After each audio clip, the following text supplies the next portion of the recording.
जय हिंद दोस्तों, सभी को नमस्कार। मैं आपके बीच राकेश चौधरी इस प्यारे से यूट्यूब चैनल पे आपका स्वागत करता हूं। एक बार सभी दोस्त सेशन को शेयर करेंगे भाई फटाफट से। सभी दोस्तों को राम राम, सभी को वंदे मातरम, सभी को जय हिंद, सभी को गुड मॉर्निंग।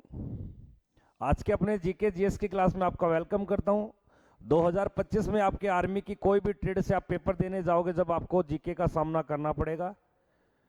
और सभी दोस्तों से कहना चाहता हूँ कॉपी पेन साथ रखिए और सभी चीज़ों को आप लिखते चले। प्रत्येक बच्चे की मैं कॉपी को चेक करूंगा। ऑफलाइन वाले ध्यान से सुन लो और ऑनलाइन वाले आप कमेंट सेक्शन में इसका उत्तर दोगे। आज का जो अपना फर्स्ट क्वेश्चन है वो आपके सामने लगाने जा रहा हूं। उससे पहले कहना चाहता हूं एक बार लाइक शेयर जरूर करें दोस्तों। और जो भी चैनल पे नए बनते सभी को निवेदन है हाथ जोड़ से सभी से कि चैनल को सब्सक्राइब करें। देखिए आज का जो अपना पहला प्रश्न है वो क्या दिया गया, फटाफट से देखिए। कोई बातें अगर करना चाहता है तो मेरी क्लास से बाहर जा सकता है। कृपया करके शांति बना के बैठे रहो, चुप चपा ले, नहीं तो हार्ड देख लेना फिर मारता बहुत हूं मैं। हाँ बता दूंगा वो तो कैसे मारता हूं। एक बार सभी बच्चे लाइक शेयर करेंगे भाई फटाफट से और इस प्रश्न का जवाब दीजिए। मेरे टेक्निकल ऐसे हैं, इनको कुछ नहीं पता क्या लगाना होता है क्या नहीं लगाना होता। डेली बोलता हूं पीडीएफ का लिंक लगा दे करो, नहीं। उड़न छतरियों को फुर्सत ही नहीं है। टेक्निकल चेंज करना पड़ेगा। अगर कोई टेक्निकल बंदा हो, कोई टाइपिस्ट बंदा हो ऑनलाइन में तो मेरे से संपर्क जरूर करना बेटा। टेक्निकल चाहिए कोई, ट्रांसफार्मर कौन चाहिए। हाँ देखिए प्रश्न में क्या दिया, बहुत ही शानदार प्रश्न। भारत के किस महापुरुष को राष्ट्रपिता के नाम से भी पुकारा गया है? वह कौन सा व्यक्ति है जिसे राष्ट्रपिता की उपाधि दी गई है? और राष्ट्रपिता की उपाधि देने वाले व्यक्ति का नाम है सुभाष चंद्र बोस। फोन लिख ले, कॉपी नहीं है क्या? अरे तेरा दिमाग से टकरा है क्या? कान्ना पे गिरूंगा मैं, दया कर लो। कॉपी नहीं है क्या? शॉर्टकट हाँ लिखता चल, लिखना यहाँ। हाँ कुछ तू क्यों सारी चीज लिख।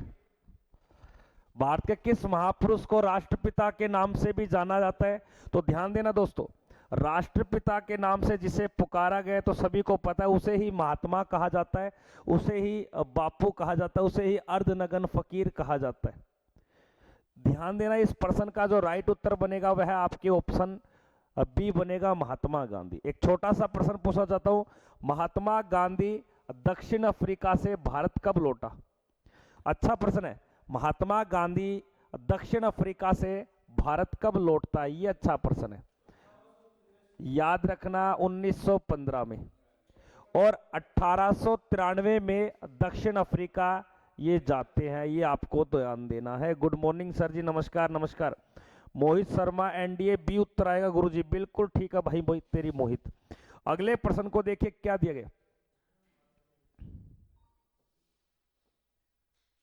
देखिए थोड़ा सा जूम कर लेता हूं। देखिए भारत ने किस वर्ष में पहली बार विश्व वर्ल्ड कप जीता था? आईसीसी T20 की बात नहीं कर रहा, ये वनडे मैच की बात कर रहा है। वनडे सीरीज सबसे पहले भारत ने किस वर्ष जीती? इस बेंच को नीचे कर बेटा, ये भद्दा लग रहा है। और तो पैर ना हिला, रुक जाए एक बार, शांतिपूर्वक बैठो, नहीं हार्ड मसाला मांग रही था सवेरे सवेरे। भारत ने किस वर्ष में पहली बार विश्व कप जीता था? ऑप्शन में दिया गया 1980 में, 1979 और 1983 में और 2011। दिए गए प्रश्न के अकॉर्डिंग आपका उत्तर बन जाएगा 1983। और भारत ने दूसरी बार कब जीता था भाई साहब, ये बताएगा कार्तिक भारत ने cricket world cup one day match दूसरी बार कब जीता? बिल्कुल 2011 में। अगर यहां प्रश्न आ जाए भारत ने आईसीसी T20 पहली बार कब जीता था, तो याद रखोगे 2007 और दूसरा जीता था 2024 में। तो T20 world cup cricket T20 world cup कितनी बार जीते हैं? 2 बार। और आईसीसी वनडे मैच भी भारत ने कितनी बार जीते हैं? 2 बार। फिर शुरू हो गया यार दादा, यार लिख ले, कॉपी का तेरी।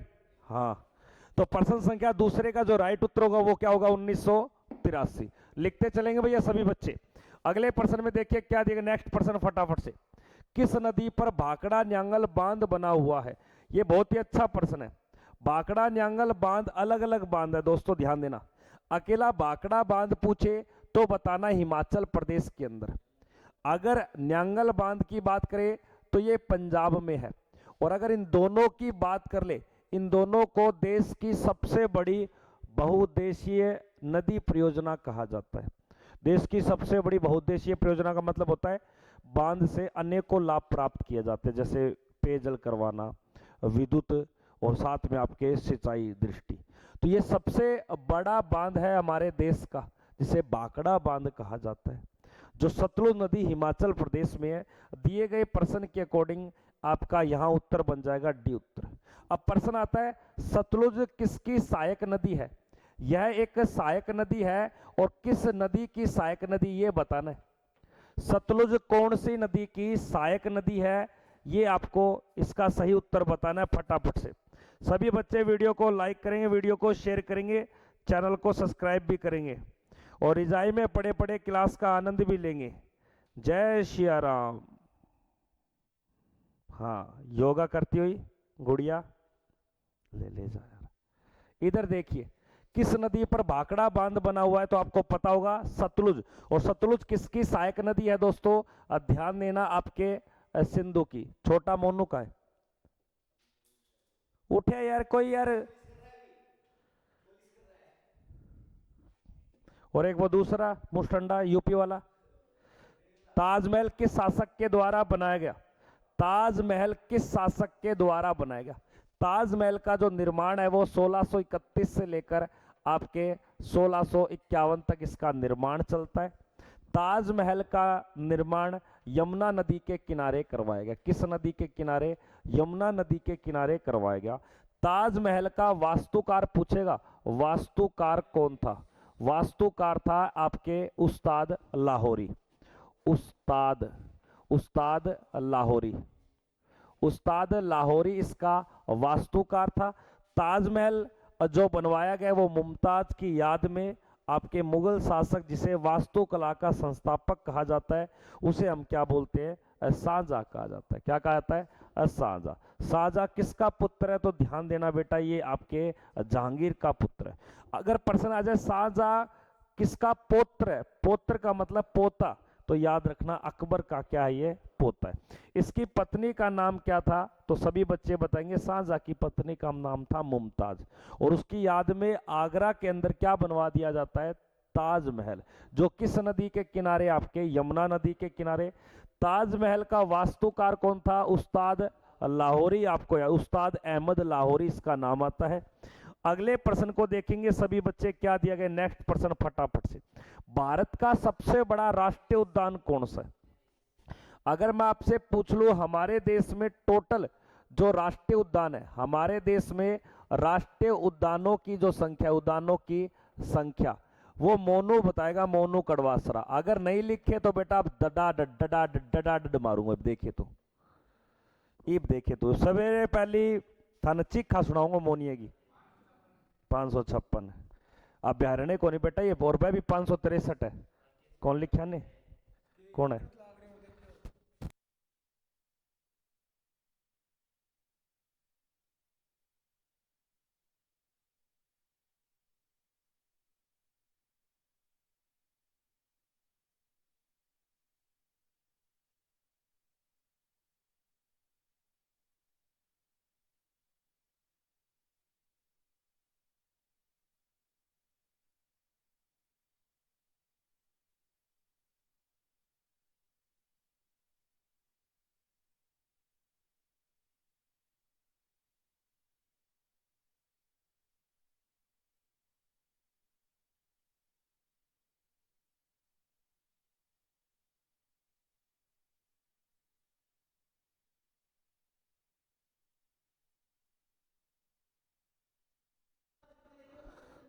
ये तेरो है मेरो है? अच्छा ये वही है के? ये तेरा गाड़ी आ रही बेटा, लिख ले सुरेंद्र जी। ये मोनिया घरा फोन कर दे ना, तो लिख है। बता बता इसका उत्तर। अभी क्या बोलता है, कोई चीज पूछो आवे गुरुजी 24 है, अरे कनपट्टी पे दूंगा 106 है ये, पहले 104 थे, फिर 2021 में असम के अंदर 2 और जोड़ दिए, ये टोटल 106 है। सबसे बड़ा जो राष्ट्रीय उद्यान है वो हेमिस नेशनल पार्क है। वर्तमान में इसकी लोकेशन जम्मू एंड कश्मीर नहीं है, वर्तमान में ये लद्दाख में, पहले ये जम्मू एंड कश्मीर राज्य में था। हेमिस नेशनल पार्क का एरिया लिख लेना, 4400 वर्ग किलोमीटर में ये फैला हुआ है, वर्ग किमी बोलो या KM स्क्वायर बोलो। अगर सबसे छोटे नेशनल पार्क की बात करें ना, छोटा, तो याद रखना साउथ बटन, साउथ बेटन आपको ध्यान देना है, जो 0.03 वर्ग किलोमीटर के अंदर फैला हुआ है, और ये पड़ता है आपके पोर्ट ब्लेयर अंडमान निकोबार में। अब ये लिख लो दोनों। नेशनल पार्क सर्वाधिक कौन से राज्य में है? MP। ये आपको ध्यान देना, नेशनल पार्क नहीं है एकमात्र राज्य जहां पर राष्ट्रीय उद्यान नहीं है, राष्ट्रीय उद्यान नहीं है बेटा, याद रखना। पंजाब में, हरियाणा में 2 नेशनल पार्क है, जबकि पंजाब में एक भी नेशनल पार्क नहीं है। एक ये पर्सन नया बन गया। नेशनल पार्क मध्य प्रदेश में 13 है। अगर पेपर में आएगा, जिम कॉर्बेट नेशनल पार्क हमारे देश का पहला नेशनल पार्क था उत्तराखंड के अंदर। और एक सींग के गैंडे के लिए कौन सा नेशनल पार्क फेमस है? तो याद रखना आपके, हाँ, काजीरंगा, जो असम के अंदर पड़ता है। अगले पर्सन को देखिए, फोन के लिए तो कालजो आत्मा जे, बस पढ़ाई का नाम ले देने यांग भीतर ला कीड़ा जमा मर जे। देखिए, भारत का जिब्राल्टर किसे कहा जाता है? भारत का जो जिब्राल्टर है वो किसे कहा गया है लाडले? ऑप्शन में ग्वालियर के दुर्ग को, दिल्ली का लाल किला, आगरा का ताजमहल, या इनमें से कोई नहीं। भारत का जो जिब्राल्टर है, हालांकि याद रखना जिब्राल्टर एक जल संधि है, एक जल संधि है जो अंतर्राष्ट्रीय लेवल में यूरोप और अफ्रीका महाद्वीप के बीच में पड़ती है। कई बार प्रश्न आता है, यूरोप और अफ्रीका को अलग करने वाली जल संधि का नाम क्या है? तो क्या बोलोगे? जिब्राल्टर जल संधि। राजकुमार खड़ा हो जाओ वहां से, इधर आगे वाले बैच पे आ जाए। और ये प्रश्न मैंने बोला कि जिब्राल्टर जल संधि किनके बीच है, तो लिखने का ना, यूरोप का अगर देश पूछे तो याद रखना स्पेन देश के बीच में, अफ्रीका का देश बोले तो मोरक्को, याद रखना मोरक्को। तो मोरक्को और स्पेन को अलग करने वाली जल संधि का नाम क्या है? जिब्राल्टर जल संधि। और भारत का जो जिब्राल्टर कहा गया वो ग्वालियर दुर्ग को कहा जाता है। और ग्वालियर भारत के कौन से राज्य में? ये प्रश्न आ जाए तो ग्वालियर याद रखना मध्य प्रदेश में। और ग्वालियर में तानसेन का क्या बना हुआ है? मकबरा। तो कई बार प्रश्न आता है तानसेन का मकबरा कहाँ है? ग्वालियर में। और जो ग्वालियर है वो चंबल नदी के किनारे, किस नदी के किनारे? चंबल नदी के किनारे। देखो, एक पर्सन जिब्राल्टर जल संधि, जिब्राल्टर दुर्ग, दूसरा पर्सन ग्वालियर किस नदी के किनारे, तीसरा पर्सन ग्वालियर कौन से राज्य में? आपके मध्य प्रदेश में, चौथा पर्सन ग्वालियर में किसका मकबरा बना है? तो आप क्या बोलोगे? आपके तानसेन का। पूरे 5 पर्सन है। अब देखूंगा कॉपी जी, तो बेटा लिख ले। पेन कौन? तो पेन लिया, भाज गए, खड़े हो खड़े हो खड़े हो खड़े हो, भाज लिया पेन, बटो बटे उसो आगे बैठी हो, कोई तेरा सासरा को नहीं हो? हाँ, लिख ले हारमोनिया। ई भी को मैं लिखूं तो सारी चीज क्यों कौन लिखे तू?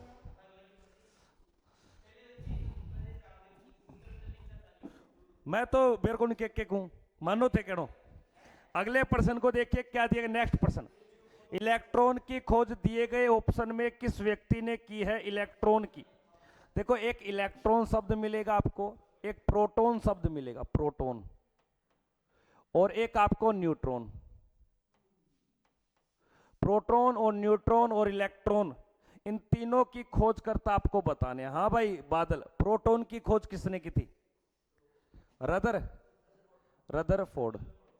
और आपके न्यूट्रॉन की खोज चैडविक ने, चैडविक। और इलेक्ट्रॉन की खोज पूछे तो जे थॉमसन। लेकिन याद रखना, भारत में या आपके जो विश्व में सापेक्षता का सिद्धांत, सापेक्षता का सिद्धांत जो किसने दिया था? तो याद रखना आपके अल्बर्ट आइंस्टाइन। भारत का आइंस्टाइन बोलते हैं नागार्जुन को। और पेनिसिलिन की खोज, पेनिसिलिन की खोज किसने की? अलेक्जेंडर फ्लेमिंग ने। और पाई की खोज, और प्लस में दशमलव की खोज, प्लस में आपके शून्य की खोज, और आर्यभट्टम नामक जो किताब है वो भी किसने लिखी है? आर्यभट्ट। और भारत का प्रथम उपग्रह का नाम भी क्या रखा गया है? आर्यभट्ट रखा गया। और जे थॉमसन के द्वारा किसकी खोज की गई है? इलेक्ट्रॉन की, जो परमाणु के नाभिक के बाहर चक्कर लगाता है। कौन? इलेक्ट्रॉन। और जो कौन से फॉर्म में होता है? ऋणात्मक, यानी कि प्लस में थोड़ी होता है। धनात्मक में तो आपके न्यूट्रॉन मिलता होगा, प्रोटॉन का कोई वो नहीं होता होगा। हाँ ठीक है, धन्यवाद आपका। ये बादल नाम का लड़का होशियार है।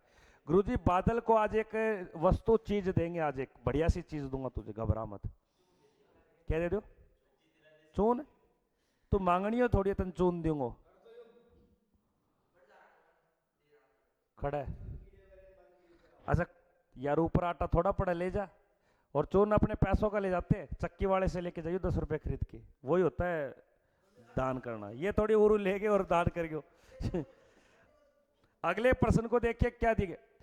जंगल बुक नामक पुस्तक किसके द्वारा लिखी गई है और उस व्यक्ति को साहित्य के क्षेत्र में सबसे पहले नोबेल पुरस्कार मिला था? याद रखना, रुडयार्ड किपलिंग। और इस रुडयार्ड किपलिंग को साहित्य के क्षेत्र में नोबेल पुरस्कार कब मिला? साहित्य के क्षेत्र में नोबेल पुरस्कार याद रखना 1907 में। और एक छोटा सा प्रश्न है, लॉर्ड मेकाले ने 1834 में भारत में एक अंग्रेजी शिक्षा लागू की थी। अंग्रेजी शिक्षा की प्रणाली लागू करने वाला व्यक्ति पूछे तो याद रखना प्रणाली, तो आप क्या बोलोगे? Lord Macaulay. भारत में मातृभाषा शिक्षा जो दी थी, जिसे बुनियादी शिक्षा बोलते हैं, वो महात्मा गांधी। अगले प्रश्न को देखेंगे सभी बच्चे, क्या दिया गया? मांजुली एक नदी द्वीप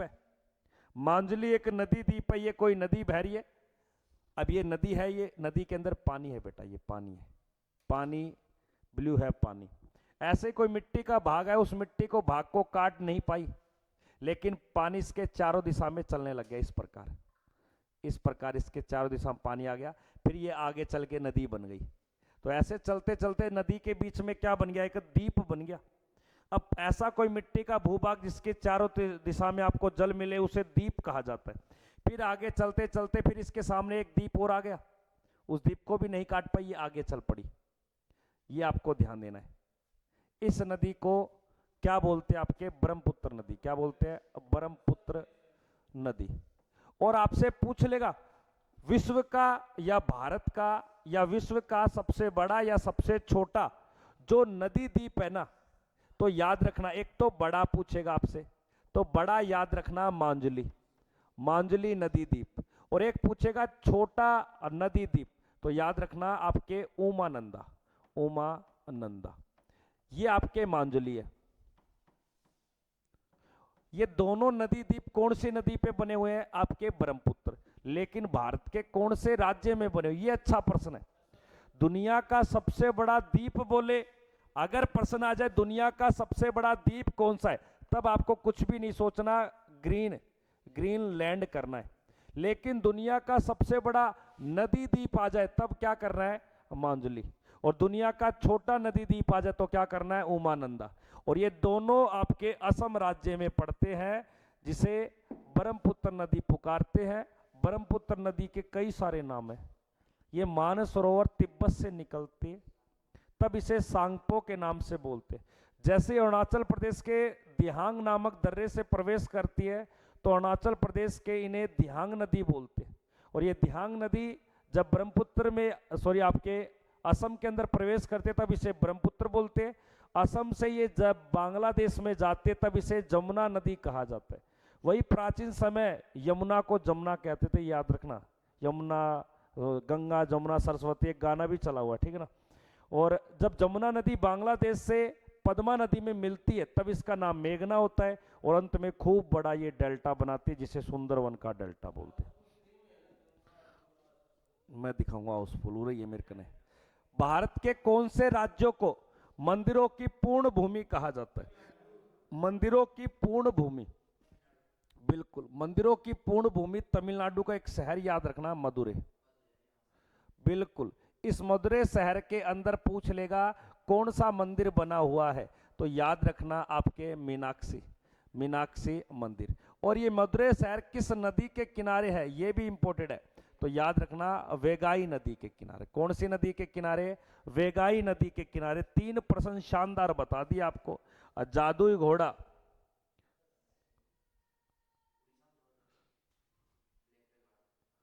हाँ वो तो ब्लैक पैगोडा आपके उड़ीसा है, ठीक है ना।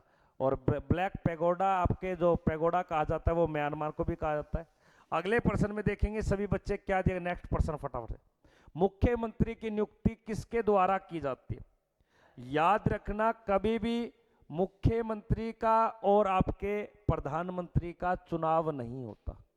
कई बार प्रश्न आता है सर इनका क्या चुनाव होता है? नहीं, इन्हें विधानसभा क्या, विधानसभा के बहुमत दल का नेता होने के नाते इन्हें नियुक्त किया जाता है और नियुक्ति करता है उस राज्य का राज्यपाल। अगर मुख्यमंत्री आपको नियुक्त होना है तो याद रखना एज होनी चाहिए आपके 25 वर्ष। मुख्यमंत्री कार्यकाल कितने वर्ष का होना चाहिए? कार्यकाल तो याद रखना 5 वर्ष का। और मुख्यमंत्री का कोई वेतन डिसाइड नहीं है। अगर कोई राज्य लोक कल्याणी, उसका लोक कल्याण उसकी अच्छी व्यवस्था तो उसकी मुख्यमंत्री सैलरी भी ज़्यादा मिलेगी। सभी राज्यों की सेम नहीं, लेकिन भारत में सबसे ज़्यादा जो मुख्यमंत्री की सैलरी है वो तेलंगाना राज्य की, याद रखना। मुख्यमंत्री कभी भी अपने पद से इस्तीफा देगा यानी कि त्याग पत्र, तो त्याग पत्र किसे देगा लाडले? याद रखना राज्यपाल को। और इसे पद की शपथ भी कौन दिलाएगा? पद की शपथ भी दिलाएगा राज्यपाल। नियुक्ति भी कौन करेगा? राज्यपाल। मुख्यमंत्री बनने के लिए कम से कम एज कितनी होनी चाहिए? 25 वर्ष। अब एक छोटा सा प्रश्न बताइए, जो मुख्यमंत्री है इस मुख्यमंत्री के पद पर ऐसा कौन सा व्यक्ति है जिसने सर्वाधिक कार्यकाल किया है? सर्वाधिक कार्यकाल। तो 2 नाम मिलेंगे आपको। एक नाम मिलेगा ज्योति बसु। क्या नाम मिलेगा? ज्योति बसु। और एक नाम मिलेगा पवन सिंह चामलिंग। पवन सिंह चामलिंग। अब सुनना, सिक्किम का ये व्यक्ति, इसने लगातार 25 वर्ष तक सीएम के पद पे रहा है। यह लगातार लगभग 20 वर्ष तक रहा है। तो आपसे प्रश्न आ सकता है भारत का ऐसा कोई व्यक्ति जिसने मुख्यमंत्री के पद पे सर्वाधिक कार्यकाल किया है, तो उसका नाम क्या है? पवन सिंह चामली बताना है। ये कोई चमेली नहीं है, चामलिंग है। और कार्यकाल उससे पहले कौन था आपके? ज्योति बसु। 2020 से पहले की घटना पूछे तब आपको ज्योति बसु बताना है। उसके बाद आज वर्तमान में कौन है? पवन सिंह चामलिंग। लिखा है क्या? ये दिखा खड़ा, चामलिंग दिखा मैंने, लिख रहा है। अरे घोड़ा यार, अरे अरे अरे मैं जीते एक में उरगू काट दूं तेरो।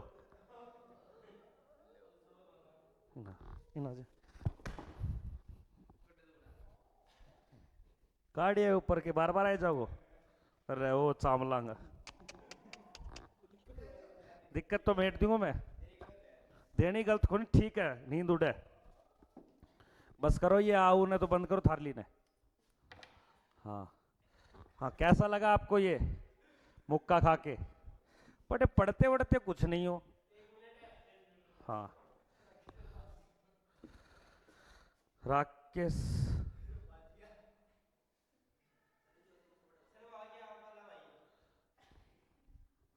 वो सबका भाई है, गंदगी मिटाता है वो, और तुम गंदगी करते हो।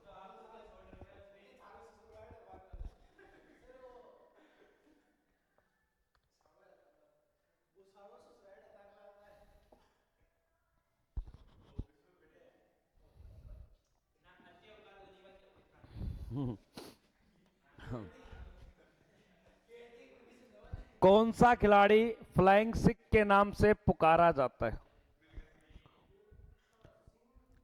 कौन से खिलाड़ी को फ्लाइंग सिख कहा जाता है? एक आपको शब्द मिलेगा लिटिल, लिटिल मास्टर। एक मिलेगा मास्टर ब्लास्टर।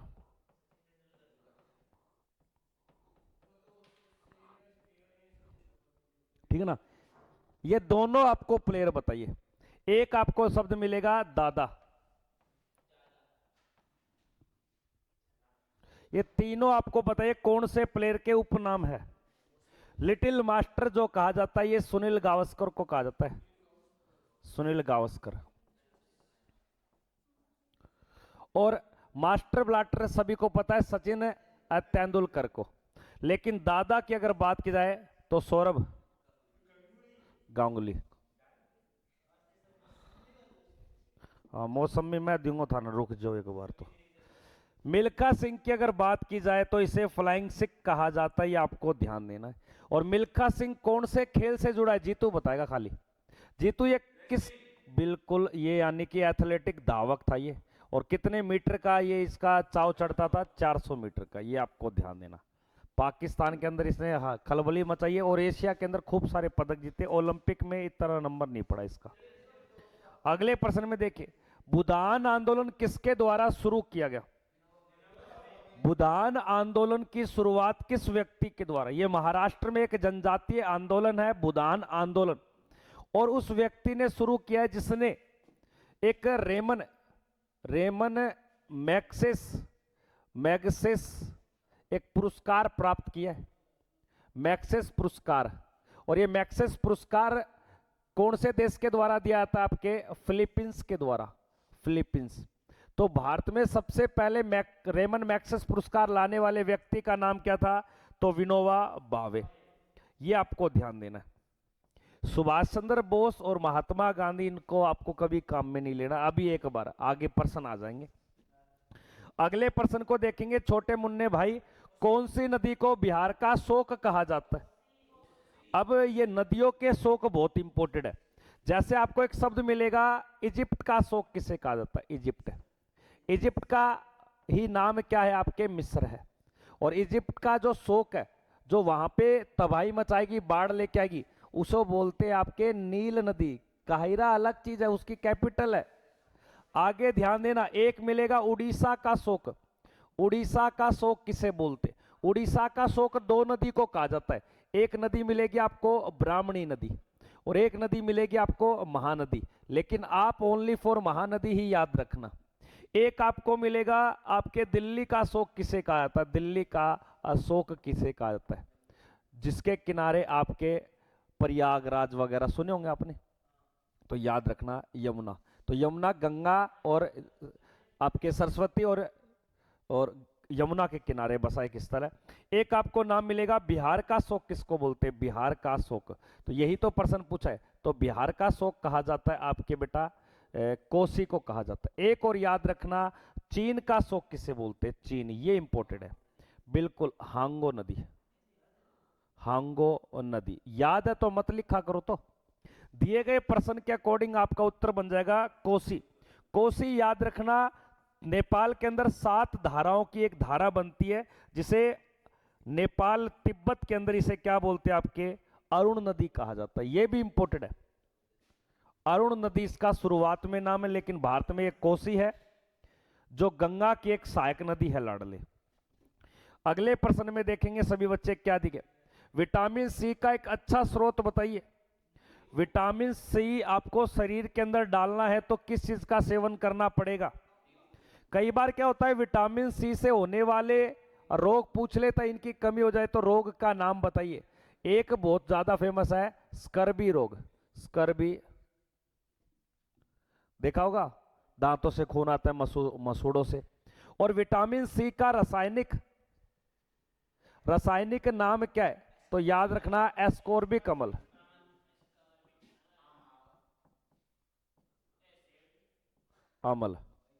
और विटामिन सी आपको लेना है तो बॉडी में सबसे पहले ज्यादा ठूस लो आंवला। आंवला ना मिले तो खट्टे फलों में जैसे नींबू हो गया, संतरे, मौसमी हो गया आपके। अब कुछ भी होता तो होता है, वो याद रख ले। विटामिन सी अगर आप गर्म कोई पदार्थ या कोई चीज में डालोगे तो ये नष्ट हो जाएंगे, क्योंकि विटामिन सी गर्म करने पे ये खत्म हो जाते हैं, इनके सेल्स मर जाते हैं। इसलिए तो इन्हें ठंडा ठंडा लेना चाहिए, ताता ताता नहीं, ठंडा ठंडा। अरे यो कौन यो लेगो, यो मैं कुछ सवेरे सवेरे भूडो लेगो। यो डीजे पर नाचनो पहले उरे मैं नागी नाच करा के छोड़ू इन्हें। बोला तेरी जोर लुलु लुलु जोर को थार लो रहे। अगले प्रश्न को देखेंगे सभी विद्यार्थी, क्या दिए गए। भारत की पहली भारतीय फिल्म का निर्माण किसके द्वारा किया गया था।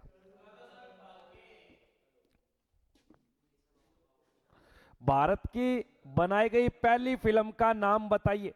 यश चोपड़ा, दादा साहेब फाल्के, बी आर चोपड़ा, इनमें से कोई नहीं। अब प्रश्न आएगा भारत की पहली फिल्म कौन सी थी, तो याद रखना राजा हरीश हरीश चंद्र। और ये बनी थी 1913 में। इसे भारत की पहली मूक बोल दो या ना बोलने वाली साइलेंट मूवी। और भारत की पहली यानी कि पहली बोलती फिल्म का जो नाम है वो याद रखना आलम आरा। और ये फिल्म बनी थी आपके 1931 में। और भारत की रंगीन फिल्म का जो नाम है वो याद रखना कृष्ण कन्हैया आपको ध्यान देनी है, जो 1990 में बनाई गई। और इस फिल्म का निर्माता है दादा साहेब फाल्के। और दादा साहेब फाल्के नामक एक सम्मान भी है। एक सम्मान मतलब एक प्राइज, एक आपको अवार्ड दिया जाता है। और इस अवार्ड की शुरुआत 1969 में की थी किसने, भारत। और ये पुरस्कार याद रखना सबसे पहले देविका रानी को मिला। इस पुरस्कार में कोई भी धनराशि नहीं मिलती, बस एक अवार्ड दिया जाता है और लोग इसको पैसे देके खरीदते हैं। 11 लाख रुपए ज्ञानपीठ पुरस्कार में दिया जाता है लाडले।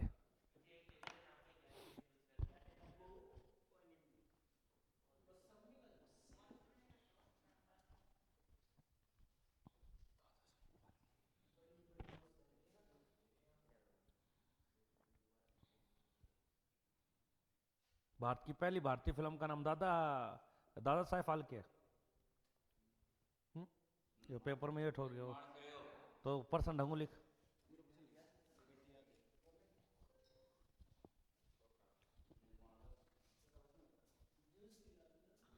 रुक जा यार, क्या टाइम तो मेरे कन गन्ने को है दुगे, तन मौसमी को है और तन पपीते को है। बढ़िया है, याद को नहीं है 100% ही।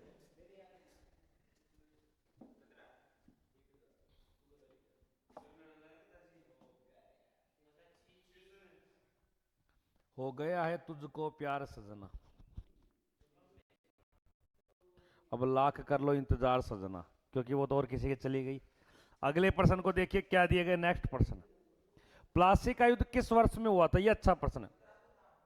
युद्ध के बारे में 4-5 प्रश्न पूछना चाहता हूं। एक युद्ध मिलेगा वांडी वास का युद्ध। एक मिलेगा आपको तालीकोट का युद्ध। एक युद्ध मिलेगा आपको चौसा। एक युद्ध मिलेगा आपको खानवा का युद्ध। और एक युद्ध और याद रखिए आपके, जिसका नाम है तराइन की दूसरी लड़ाई, सेकंड लड़ाई। ये चारों पांचों युद्ध बताने किस वर्ष हुआ था। ये दोनों दक्षिणी भारत के साम्राज्य के युद्ध है। बांडीबास, तालीकोट, चौसा, खानवा और तराइन। ये सारे युद्ध आपको कॉपी में लिखने और सभी का भी नोट चेक करूंगा। हाँ बिल्कुल, चौसा का युद्ध आपके 1539 में आपको ध्यान देना है। वहीं पे आपके खानवा का युद्ध हुआ था 1527 के अंदर। और तराइन का पहला युद्ध 1191, जबकि 92 में इसका दूसरा युद्ध। और बांडीबास का युद्ध 1760 के अंदर। और तालीकोट का युद्ध आपके 1565 के अंदर यह युद्ध हुआ था। यहां दिया गया प्लासी का युद्ध, जिसके अंदर भारत के अंदर अंग्रेजों ने अपना गवर्नर बिठा दिया, जिसका नाम था रॉबर्ट क्लाइव। और बंगाल का एक नवाब था जिसका नाम था सिराजुद्दौला डर के मारे युद्ध क्षेत्र छोड़ के भाग गया। और ये प्लासी नामक जो जगह पड़ती है पश्चिम बंगाल, आपको ध्यान देना है। दिए गए प्रश्न के अकॉर्डिंग आपका उत्तर बन जाएगा 1757। अब सभी बच्चों की कॉपी मैं देखूंगा, अगर ये सारे युद्ध लिख रखे तो वाह वाह है, नहीं तो ठाठा है। आज तो जितू लिख दिया। तू भी कॉपी पेन रख लिया कर, थोड़ा सा चला लेगा, याद तेरा किया है। पहाड़ियों से देख कतरा हो रहा है। तू काम को छोड़, तू क्या में लिखो तन तो जूस देंगा। सूबेदार जी मैं 2 मौसमी को रगड़ दियो जूस। बड़ा ने जूस की बड़ी परवाह है। अगले प्रश्न को देखेंगे सभी विद्यार्थी, क्या दिया गया नेक्स्ट प्रश्न कि पानीपत का प्रथम युद्ध किनके बीच लड़ा गया था। ठीक है ना, पानीपत का एक शब्द देता हूं आपको, एक शब्द है शेर शाह सूरी और दूसरी साइड एक व्यक्ति है हुमायूं। इनके बीच कौन कौन सी लड़ाई हुई थी ये बताइए। शेरशाह सूरी और हुमायूं के बीच में युद्ध के नाम बताने आपको, कौन से युद्ध हुए थे। कॉपी में देखूंगा सभी बच्चों का। पानीपत का प्रथम युद्ध आपके 21 अप्रैल 1526 में युद्ध होता है, जिसके कारण दिल्ली साम्राज्य का लोधी वंश का अंत कर दिया जाता है, जिसमें इब्राहिम लोधी मारा जाता है। बिल्कुल, बाबर और इब्राहिम लोधी के ये बीच युद्ध होता है, जिसमें बाबर तो विजयी और मृत्यु किसकी हो जाती है, आपके इब्राहिम लोधी। और ये युद्ध हरियाणा के पानीपत नामक जगह पे ये युद्ध लड़ा गया था। हाँ, भारत में उत्तर भारतीय क्षेत्र में पहली बार तोपों का प्रयोग किया गया था आपके इस बाबर ने पानीपत की पहली लड़ाई।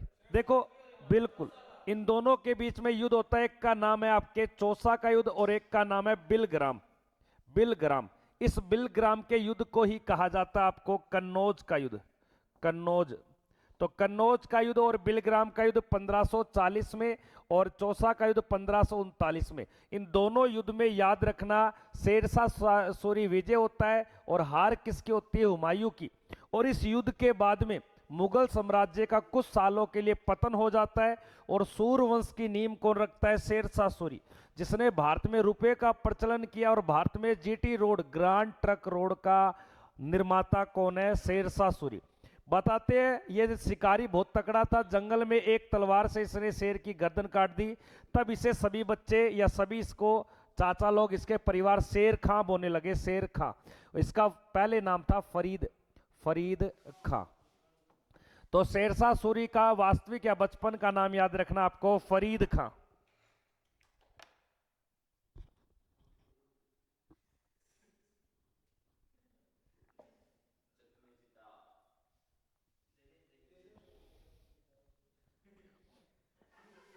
क्या है, पागल है नहीं, बस गलिया में कुत्ता को नहीं बैठनी घुर घुर करे, हाथी देखे घुरघुरी करेगा, मंग देखे तो कोनी, यो ऐड बड़ो के समान आ गयो। यो शांत है, जो आदमी शांत है ना वो अंदर से स्ट्रांग बहुत है। कुतड़ा ही कोनी बे,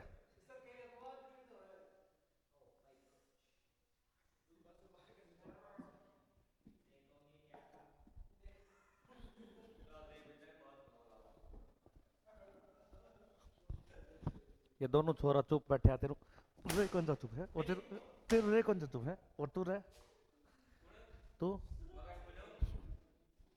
जीते मर जाओ मेरा तू। हाँ ला पहली हो गए, छान के आयोग हो।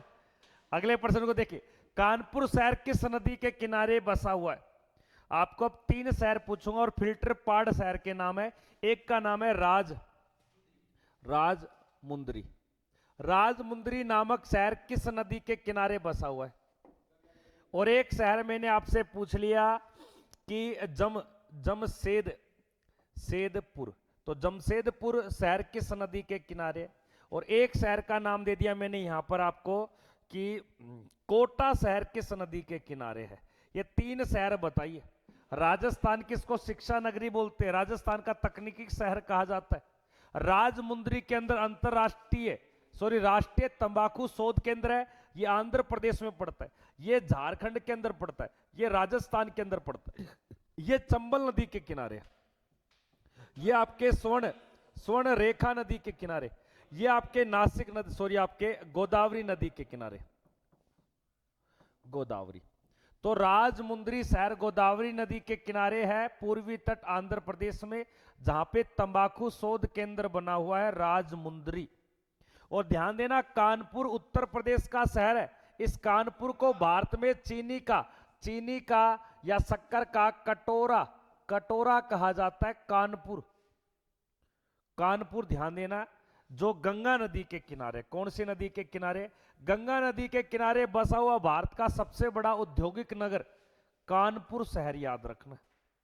और गंगा नदी के किनारे क्या पटना शहर बसा हुआ है? बिल्कुल सर। हरिद्वार ऋषिकेश किसके किनारे है? गंगा नदी के ही किनारे है। अगले प्रश्न को सभी विद्यार्थी देखेंगे, छोटे मोटे भाई जरूर देखेंगे। सौर मंडल में ग्रहों की संख्या के साथ साथ सभी बच्चे इनके नाम लिखेंगे क्रम से, कि क्रम से बताना है सूर्य के अनुसार कि सबसे पहले कौन है, फिर दूसरा कौन है, फिर तीसरा कौन है, फिर चौथा कौन है, फिर पांचवा, फिर छठे, फिर सातवें, फिर आठवें। एक बार सभी की कॉपी में चेक करता चलूंगा भाई साहब। टोटल ग्रहों की संख्या आपको पता है, इनके नाम और बताइए सूर्य की दूरी के अनुसार। सूर्य की दूरी के अनुसार नाम लिख दे एक लाइन में खटाखट। लिख रहा है? क्या कर रहा है? लिखेड़ा कौन दिखा? तू नाम और नाम लिख।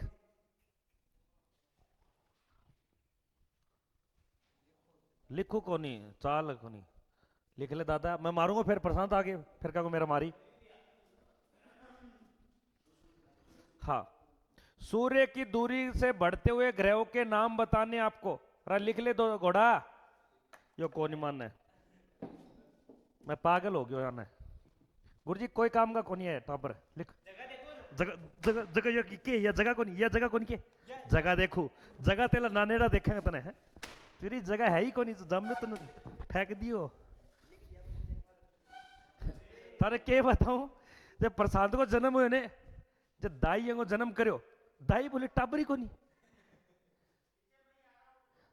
दाई बोली टाबरी कोनी, बोली ऐड बड़ो पेट हो रही हो, टाबर खड़ा है, बोले भितली कोई सोचन आ गई होगी। भाई साहब यण प्रशांति है, दाई के दस्ताना में नाड़ सी काटी, मैं उरा हूं, दस्ताना मड़ गयो यो, सामान ऐड हो, टाबर की किरली हो यो, तो भगा दियो ने। ये नानेरा चक्यो, बोले मैं पड़ा गए ने, जब तेरे नाना छाती लगाया तूने बेटा, तो क्यों कोई सामान ही कौन।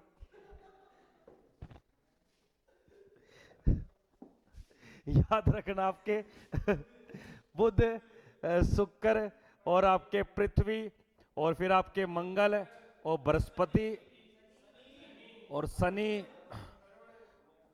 अरुण और वरुण और फिर लास्ट में अंजलि। अंजलि कोनी, 8 ये पहले आपके एक प्लूटो और होता था, उसको हटा दिया, अब ये 8 ही है टोटल। 2006 में हटाया था उसको, 24 अगस्त 2006 को। त्योहार बैसाखी किस धर्म से जुड़ा हुआ है? त्योहार बैसाखी का संबंध जो हम 13 और 14 अप्रैल को गेहूं की कटाई के समय इस दिन को बनाते हैं। और इसी दिन याद रखना, अमृतसर पंजाब के अंदर एक बहुत बड़ी घटना घटती है जिसे जलियांवाला बाग हत्याकांड कहा जाता है, बैसाखी के दिन। यह सिख धर्म का त्योहार है। दिए गए प्रश्न के अकॉर्डिंग आपको डी उत्तर याद रखना है। अगले प्रश्न का जवाब दीजिए, क्या दिए गए? इंफाल किस हाँ क्यों क्यों इंफाल किस राज्य की राजधानी है? राज्य राजधानी, राज्य राजधानी पता होना चाहिए। जीतू बेटा, गुजरात की राजधानी का नाम क्या है?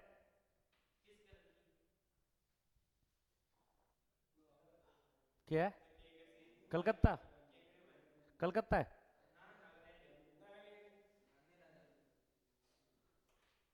गांधीनगर है। इंफाल याद रखना मणिपुर की, असम की राजधानी को बोलते हैं दिसपुर, और मिजोरम की राजधानी का नाम क्या है? आईजोल, और अरुणाचल प्रदेश की राजधानी को ईटानगर। ये भारत के 7 बहनों वाले राज्य ना, जैसे आपके त्रिपुरा, त्रिपुरा की अगरतला, और आपके जो मेघालय की आपके शिलोंग याद रखनी है, नागालैंड की कोहिमा राजधानी ध्यान देनी है। हाँ, ओइमा ओइमा कुछ नहीं है, तुम पढ़ लो दादा पढ़ लो। हाँ, अगले प्रश्न को देखिए क्या दिया गया। नेक्स्ट प्रश्न, गोदावरी नदी का उद्गम स्थल का नाम बताइए। गोदावरी नदी का उद्गम स्थल, गोदावरी नदी किस जगह से निकलती है? तो याद रखना त्रियबंबन की पहाड़ियां, और ये पहाड़ियां पड़ती हैं आपके नासिक महाराष्ट्र से। महाराष्ट्र से। और नासिक शहर भी किस नदी के किनारे? गोदावरी। इस गोदावरी के बारे में एक प्रश्न सुनना, इस गोदावरी को बोलते प्रायद्वीपीय प्रायद्वीपीय भारत, या इसको बोलेंगे दक्षिण भारत। भारत की सबसे लंबी नदी। और प्लस में याद रखना इसे बूढ़ी गंगा, प्लस में इसके वरद गंगा, या इसी को बोलते हैं दक्षिणी गंगा। लेकिन ध्यान देना, अगर एक नाम मिल जाए आपको दक्षिणी या दक्षिण, सुनना, एक नाम मिलेगा दक्षिण भारत की गंगा, तब आपका उत्तर यहां कावेरी बनेगा। लेकिन यहां दक्षिणी गंगा, बूढ़ी गंगा और दक्षिण भारत की लंबी नदी, प्रायद्वीपीय भारत की बड़ी नदी, तो ध्यान देना कौन सी नदी? गोदावरी। गोदावरी नदी किस जगह से निकलती है? नासिक। और वहां उस पहाड़ी को बोलते हैं त्रियबंबन की पहाड़ियां, ये महाराष्ट्र में पड़ती है। नासिक अंगूर के लिए और प्याज के लिए बहुत ज्यादा फेमस है। नागपुर महाराष्ट्र का संतरों के लिए फेमस है। महाराष्ट्र का जो सबसे बड़ी सिटी है वो याद रखना आपके कौन सी बनती है? मुंबई। अगले प्रश्न को देखिए क्या दिया, नेक्स्ट प्रश्न फटाफट से। देश में 2 अक्टूबर किस रूप में मनाया जाता है? 2 अक्टूबर किस क्षेत्र के लिए जाना जाता है, ये आपको बताना। 2 अक्टूबर के अंदर 2 व्यक्तियों की जयंती बनाते हैं। जयंती, बिल्कुल। एक लाल बहादुर शास्त्री। लाल बहादुर शास्त्री का एक उपनाम कौन बताएगा? उपनाम। और लाल बहादुर शास्त्री के उपनाम के साथ साथ इसकी समाधि स्थल का भी नाम बताइए।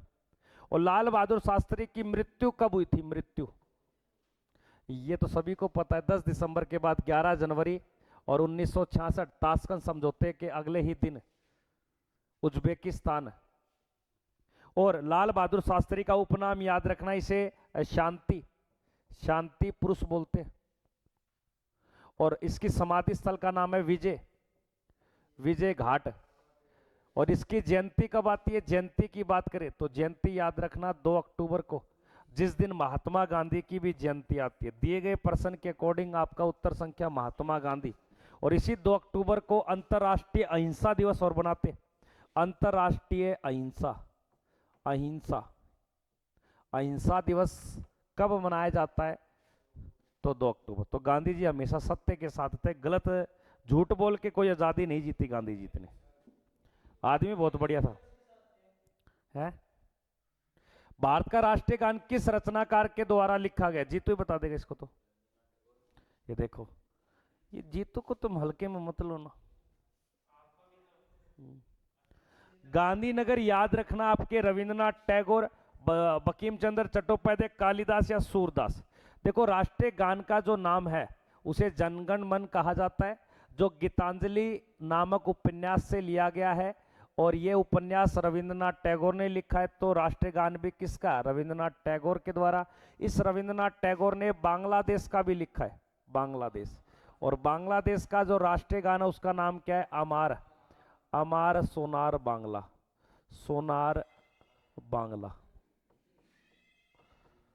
मन दिखा क्या है ना क्या दिखा, तो फोन ने बेटा फेंक दी गली में। हाँ,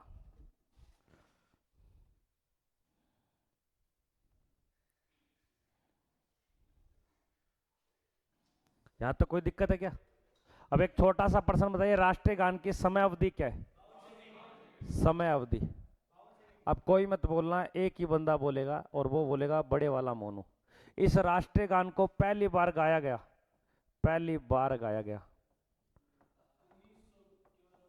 बिल्कुल 1911 के कलकत्ता अधिवेशन में।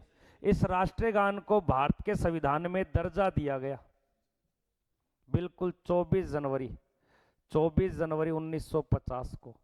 इस राष्ट्रीय गान को जो लिखा गया, किस भाषा में लिखा गया? कौन से में? ये संस्कृत का हिंदी उच्चारण है, जिसे बांग्ला भाषा में लिखा गया था। इन दोनों को पहले बांग्ला भाषा में, ये हिंदी संस्कृत में। अब अगले प्रश्न को देखिए क्या दिया गया। नेक्स्ट प्रश्न आपके फटाफट से।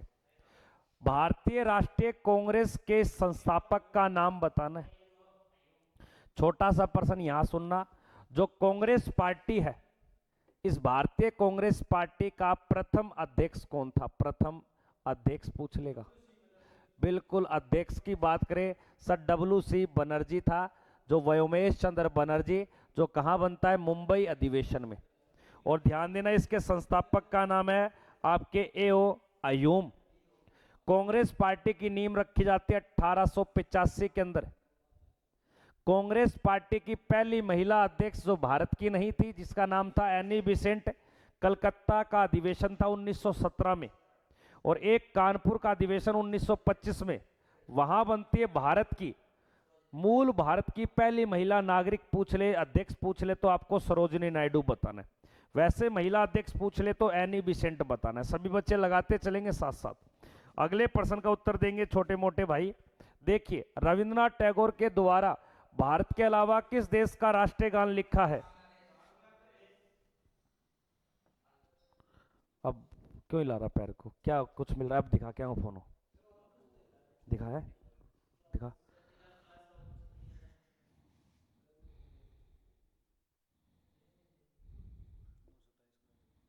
जाकरिया बात है, पूरे कर ली। रविंद्रनाथ टैगोर ने किस देश का राष्ट्रीय गान भी लिखा है?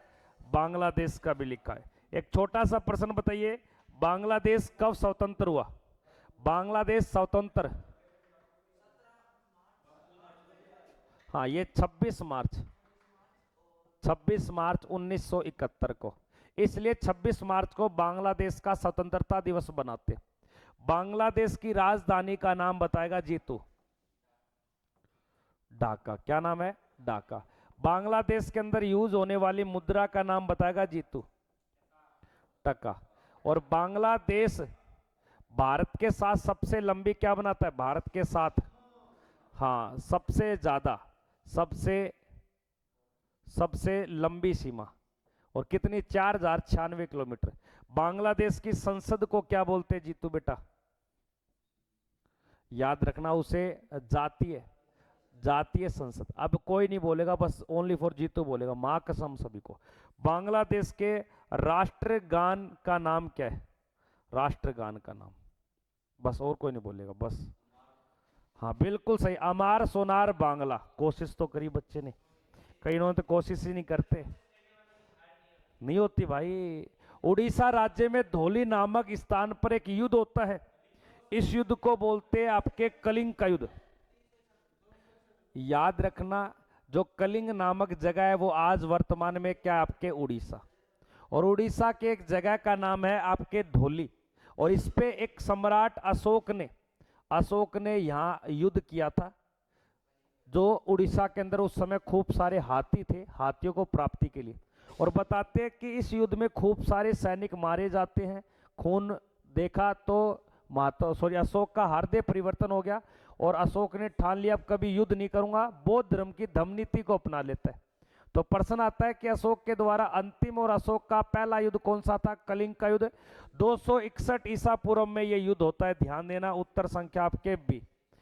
इस युद्ध का वर्णन पूछ लेगा हमें। इस युद्ध का वर्णन याद रखना अशोक के 13वें शिलालेख में। शिलालेख, कई बार प्रश्न आते हैं, अशोक ने 14 शिलालेख लिखवाए, जिसमें से अशोक के कलिंग के युद्ध की जानकारी कौन से शिलालेख में? 13वें। लिख ले लाला।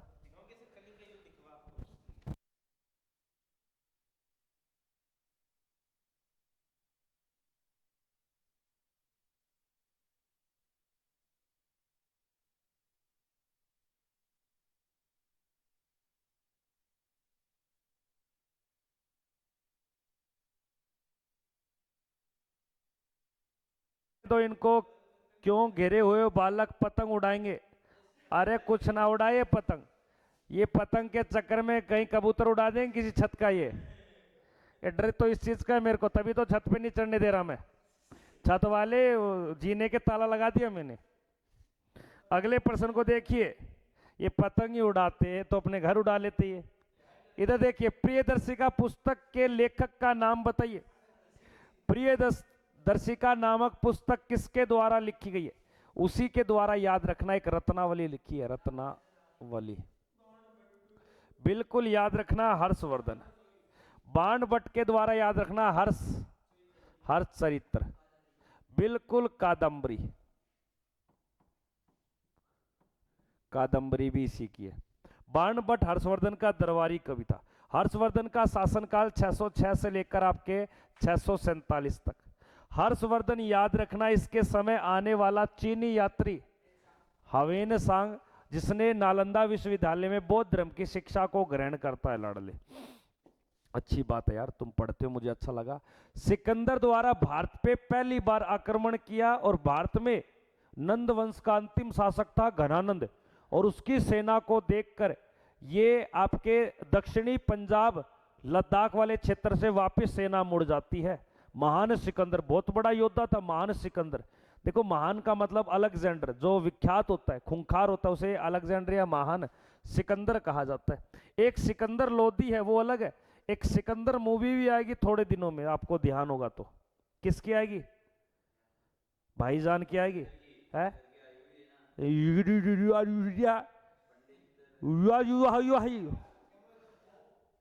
क्या बात है? तमीज कौन थोड़ी बात, मैं कान तले दूंगा एक। सिकंदर मूवी आ रही है, सलमान खान की आएगी। हाँ, सिकंदर द्वारा भारत पर जो आक्रमण किया गया वो याद रखना 326 ईसा पूर्व में, लेकिन ये आक्रमण नहीं होता। हाँ, सनी देओल की आएगी। आगे देखिए, बाणभट्ट किस शासक के द्वारा कवि रहे हैं? किस शासक के दरबार में कवि रहे हैं? बाणभट्ट। बाणभट्ट जो कवि रहे हैं लाडले, वो याद रखना, आपके अभी पढ़ा था हमने, हर्षवर्धन के दरबार में। अगले प्रश्न को देखेंगे सभी बच्चे, क्या दिए गए? बौद्ध धर्म के 24वें तीर्थंकर। हालांकि ये गलत लिख दिया मैंने, यहां बौद्ध धर्म नहीं लिखना है, यहां लिखना है आपके जैन धर्म। जैन धर्म के 24वें, और इसी को बोलते अंतिम, जिसे जैन धर्म का वास्तविक संस्थापक कहा जाता है, और नाम क्या है? महावीर स्वामी। अब ये जो मुस्टंडे बैठे ये बताएंगे कि महावीर स्वामी का बचपन का या वास्तविक नाम क्या है। हाँ भाई प्रशांत, बता नहीं तो लिख, एक चीज कर। हाँ लिख। सिद्धार्थ गौतम बुद्ध का था, इसके बचपन का नाम है वर्धमान। वर्धमान। वर्धमान की एक बेटी थी जिसका नाम था प्रियदर्शिका, और प्रियदर्शिका ने महावीर स्वामी का जो पहला शिष्य था ना, उसे अपना दामाद बनाता है, जिसका नाम था जमाली। कौन था? जामिल, या इसे जमाली कहा जाता है। जैन धर्म में टोटल 24 तीर्थंकर रहे। 24 में से याद रखना, आपके पहला पूछता है ऋषभ देव, और 23वां पूछता आपके पार्श्वनाथ। और ध्यान देना, जैन धर्म में दो प्रकार के आपके वो रहे व्यक्ति, एक को दिगंबर और एक को श्वेतांबर कहा जाता है। श्वेतांबर कभी भी वस्त्र धारण नहीं करते, श्वेतांबर सफेद रंग के वस्त्रों को धारण करते, जबकि दिगंबर नगण्य अवस्था में रहते। तो ये साधु जैन धर्म का कैसा था? नगण्य आपके। अगले प्रश्न को देखिए, क्या दिए गए? जैन धर्म के प्रथम तीर्थंकर का नाम बताएगा, only for Jeetu candidate. Jain धर्म का पहला तीर्थंकर का नाम बता जीतू, क्या दिया गया है? दिए गए प्रश्न में है बिल्कुल, ऋषभ भेद नहीं है आपके, ऋषभ, हाँ ऋषभ देव। ऋषभ देव आपको बताना है। पार्श्वनाथ आपको 23वें नंबर का, ये तीन ही याद रखने। 24वें नंबर का कौन था? छोटा मोनू। 24वें नंबर का तीर्थंकर आपके, जिसे अंतिम तीर्थंकर बोलते हैं, महावीर स्वामी वर्धमान इसका नाम था। पहले वाला प्रश्न था। क्या फायदा फिर इतने इतने प्रश्न लिखने का, तेरा ध्यान ही नहीं है क्लास में। तेरे छुट्टी नहीं करेंगे सूबेदार, देख लियो क्या करेगा घर जाके, है क्या है? हाँ सुनील जी को मैं भेज दूंगा, सुनील जी अगन तो जाने के लिए, खाने के लिए, घूमने के लिए तो स्वतंत्र, पढ़ाई का नाम ले दो तो माइस से मर जाए इनके। कनेरी की गुफाएं भारत के कौन से राज्य में पड़ती है? ये गुफाएं बहुत सारी चीजें, गुफाएं भाई साहब, कल परसों आपको गुफाएं लिखाई थी, जैसे कनेरी की गुफाएं और प्लस में एलिफेंटा की गुफाएं, ये महाराष्ट्र के मुंबई में पड़ती है। कहां पड़ती है? महाराष्ट्र के मुंबई में। एक मिलेगी आपको महाराष्ट्र के औरंगाबाद में, जिन्हें बोलते हैं आपके एलोरा की और अजंता की गुफा। एक छोटा सा प्रश्न बताएंगे, भारत की सबसे प्राचीन गुफा में भीम बेटका, भीम बेटका जो गुफा है ये आपके धार जिला मध्य प्रदेश में। तो ये लिख ले कार्तिक बेटा, भीम बेटका गुफा किन्ना है कि पटकार दो लिखा किया चैट मांगली न्यू गबा गब चाला थारली लिखण का टाइम थालो पैन क्यों मर्जी है। नीचे सुनील जी पढ़ावे फोन आगे कुआड़ियों खोलते आ गए भाई साहब हो गयो टिंगर दौड़ो आग लिख है बाबू क्या हो बाबू ने बताऊं रुको एक बार बाबू मर लियो बावड़ी बाबू पानी भरेगा गोडा में। क्या मिलता आपको ऐसा करने से? सकून कुछ को नहीं मिला थे, थारो शरीर नुकसान नहीं करो बेटा, किमी कौन मिला? इधर आइए। नहीं प्रसाद ही मेरा काम ही क्या है, प्रसाद देना। मैं 6 साल पंडित जी रहा हूं मंदिर में। इधर आ जा। क्या मिला है? क्या मिला है? मिला नहीं यार, क्या मिला नहीं, क्या मिला नहीं, क्या मिला, क्या मिला है? क्या मिला के? हाँ ईब लागी है, ईब का लागी है, मेरे लागी है गोड्डा का। तो बाय एवरीवन। आवा अंग्रेजी तन है चिड़ावा का शिकारी। अगले पर्सन को देखिए, सचिन चिड़ावा का शिकारी है। सचिन पीछे एक पिंजरा रखता था और बड़े कबूतरों को पकड़ा इसने चिड़ावा में। देखिए दुनिया का सबसे छोटा देश कौन सा है? दुनिया का सबसे छोटा देश याद रखना आपके जनसंख्या की दृष्टि से और प्लस में याद रखना आपके क्षेत्रफल की दृष्टि से। ये दोनों में आपके सबसे छोटे की अगर बात करें, ये वेटिकन सिटी है और इस वेटिकन सिटी में लगभग 1000 व्यक्ति रहते हैं और प्लस में याद रखना यहां पर 0.44 वर्ग किलोमीटर में इसका एरिया फैला हुआ है और ये देश आपके यूरोप के अंदर है। कहां? ये यूरोप में दिए गए प्रश्न में। और यूरोप में ही सबसे दुनिया का बड़ा देश है, वो भी याद रखना आपके कौन सा? रूस है। हाँ पहले पोप आपके ईसाई लोग आपके, और बताते हैं महिलाओं की संख्या कम है।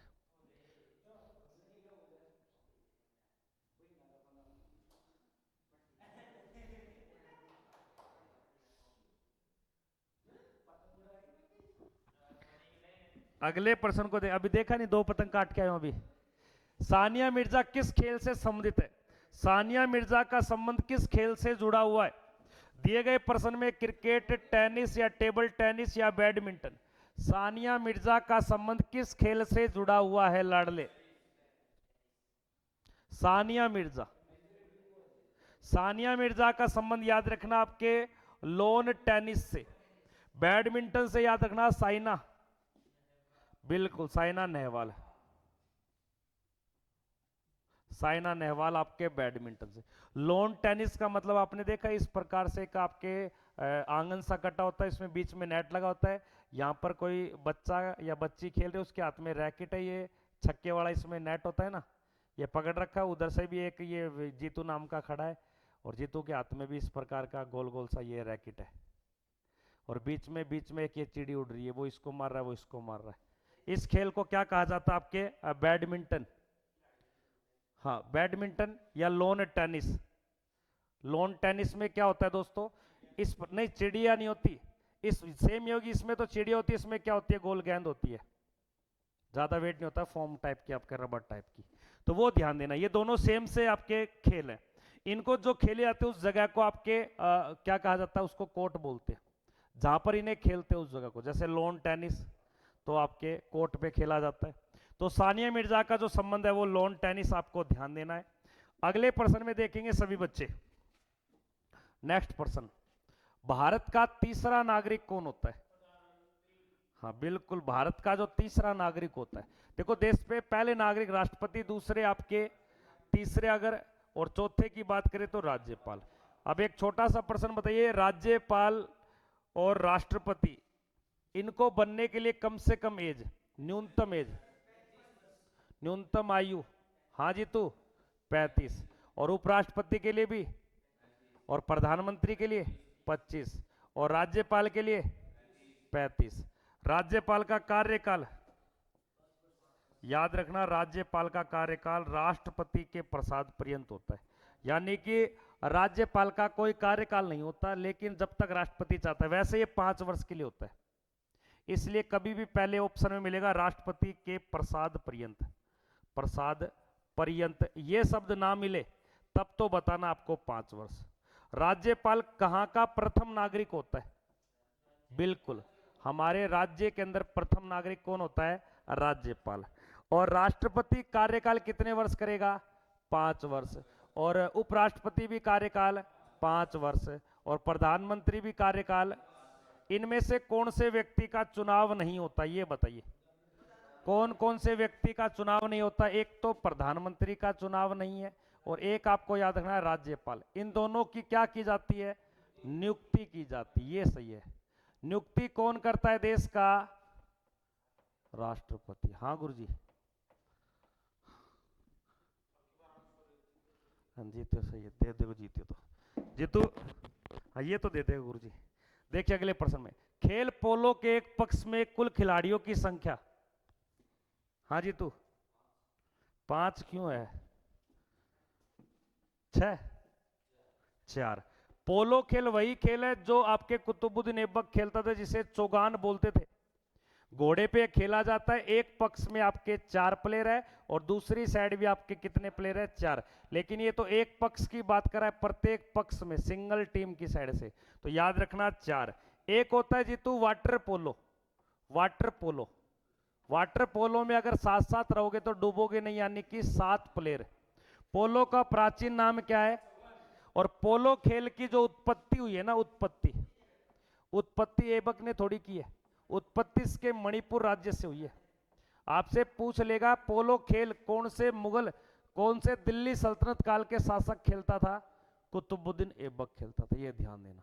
इस पोलो खेल में एक कप मिलता है जिसका नाम है एजरा, एजरा कप। तो एजरा कप का संबंध किस खेल से जुड़ा हुआ है? आपके पोलो से जुड़ा हुआ है।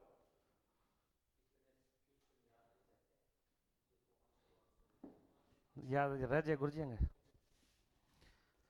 यंग रह जाए और तो देखी जा।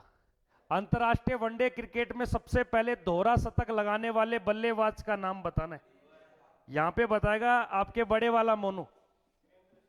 ये अंतरराष्ट्रीय वनडे मैच की बात करा, ना कि यहाँ पे टेस्ट मैच है। देखो गुरुजी कौन ही हो, देख लो, फैल हो कि पर्सन लिखा है कौन? रोहित शर्मा आ गयो, रोहित शर्मा और अकेले हो। वो तो सबसे ज्यादा आपके दोहरे शतक सबसे पहले लगाया था वो सचिन तेंदुलकर है। अगर टेस्ट मैच की बात करेगा ना, तब आपका जवाब होगा वीरेंद्र सहवाग। और अंतरराष्ट्रीय वनडे क्रिकेट में सबसे ज्यादा, यहां सर्वप्रथम की जगह शब्द मिल जाएगा सर्वाधिक शतक लगाने वाला, दोहरे शतक, तब रोहित शर्मा है। और रोहित शर्मा ने कितनी बार लगाया दोहरा शतक? हाँ 2 बार नहीं, 3 बार है ये। एक में हाईएस्ट है 264 का शायद, एक में 209 है या 8 है, एक बार चेक कर लेना कितने कितने। पर दोहरा शतक 3 बार लगाया इसने।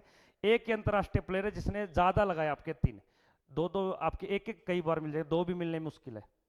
तो वनडे मैच में सबसे पहले सचिन तेंदुलकर ने, लेकिन अंतरराष्ट्रीय वनडे की जगह टेस्ट मैच मिलेगा तो याद रखना आपके, तो कौन हो जाएगा? वीरेंद्र सहवाग। लेकिन सर्वाधिक दोहरे शतक किसने लगाए? रोहित शर्मा ने। अब एक छोटा सा प्रश्न, अंतरराष्ट्रीय जो वनडे क्रिकेट की जगह आपको T20 मिल जाए, तो T20 में किसी प्लेयर ने दोहरा शतक लगाया क्या अभी तक? T20 के अंदर अंतरराष्ट्रीय शायद एक टीम का नाम है, जिम्बाब्वे की टीम है, और पीछे उसने 384 ऐसे कुछ रन बनाए T20 के अंदर, 384। अब एक बार नेट पे गूगल पे सर्च मार के देखो, क्या T20 अंतरराष्ट्रीय प्लेयर ने दोहरा शतक लगाया है क्या? लेकिन सबसे ज्यादा जिम्बाब्वे के रन है 384 कल पर, तो करंट का प्रश्न है ये। जिम्बाब्वे, ऐसी कौन सी दुनिया की टीम बनी है जिसने T20 में सबसे ज्यादा स्कोर गेन किया? एक ये भी प्रश्न देखना, ये पीछे करंट का प्रश्न है। जिम्बाब्वे, उसका स्कोर याद नहीं आ रहा, 334 है या 384 है जिम्बाब्वे। और 2027 में जिम्बाब्वे, दक्षिण अफ्रीका और नामीबिया है। अच्छा खिलाड़ी है क्या? कहां का है? T20 के अंदर। अच्छा दोहरा शतक लगाने वाले दिखाता हूं आपको। T20 क्रिकेट में दोहरा शतक लगाने वाले खिलाड़ी रह चुके आपके क्रिस कॉर्नवाल, यानी कि एक वेस्ट इंडीज का पता नहीं कैसा प्लेयर, एक प्रिंस अलापाट है, ये वेस्ट इंडीज के प्लेयर है भाई साहब। 2020 में, 2022 में लगाया इसने, 2021 में भी लगाया। छोड़ो, इतना नहीं पढ़ेंगे। जीतू, वनडे मैच में सबसे पहले किसने लगाया? Master blaster Sachin Tendulkar. और टेस्ट मैच में सबसे पहले और अंतरराष्ट्रीय वनडे मैच के अंदर 3-3 बार आपके दोहरा शतक लगाने वाला कौन है? रोहित शर्मा। अगले प्रश्न को देखिए क्या दिया गया है आपके। ग्राउंड स्टोक एक शब्द है। ग्राउंड स्टोक नामक जो शब्द है वो किस खेल में जुड़ा हुआ है, जिसमें एक टी शब्द का यूज भी करते हैं। टी शब्द पता है क्या होता है? ये प्रेशर में उत्तर गलत हो गया। अगर गुरुजी खड़े रहते ने सारे उत्तर गलत बताते, क्योंकि प्रेशर, इसको डर है गलत ना हो। जीतू फालतू बता दिया, बोला गुरुजी 4 अंक खिलाओ, 5 खिला लो। आप हाथ की बात है कि आपसे रिलेट तो ले गए। घोड़ो ये अगर सारा करने एक और आ जाओ घोड़ो ऑटो। जीतू बाड़ा में पूरा ध्यान है बेटा। कद कराएगा कटिंग?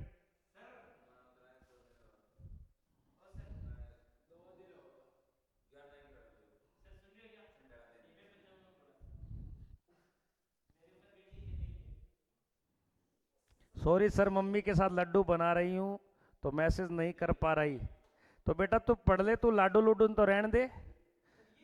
हाँ, ग्राउंड स्टोक याद रखना आपके गोल्फ से जुड़ा हुआ है। अगले प्रश्न का उत्तर देंगे सभी बच्चे। क्या दिए गए? चीन का राष्ट्रीय खेल का नाम क्या है? अब ये कुटेंगे देखना कई बंदे। अब मैं बताता हूं, देखो इनको। जी तो इससे पहले लिखा था मैंने, दोहरा शतक 3 बार किसने लगाया, टेस्ट में किसने लगाया, वो और वनडे में किसने लगाया। कहाँ है वो? वीरेंद्र सहवाग कहाँ है? रोहित शर्मा कहाँ है? हम पागल हैं क्या? क्यों नहीं मानता?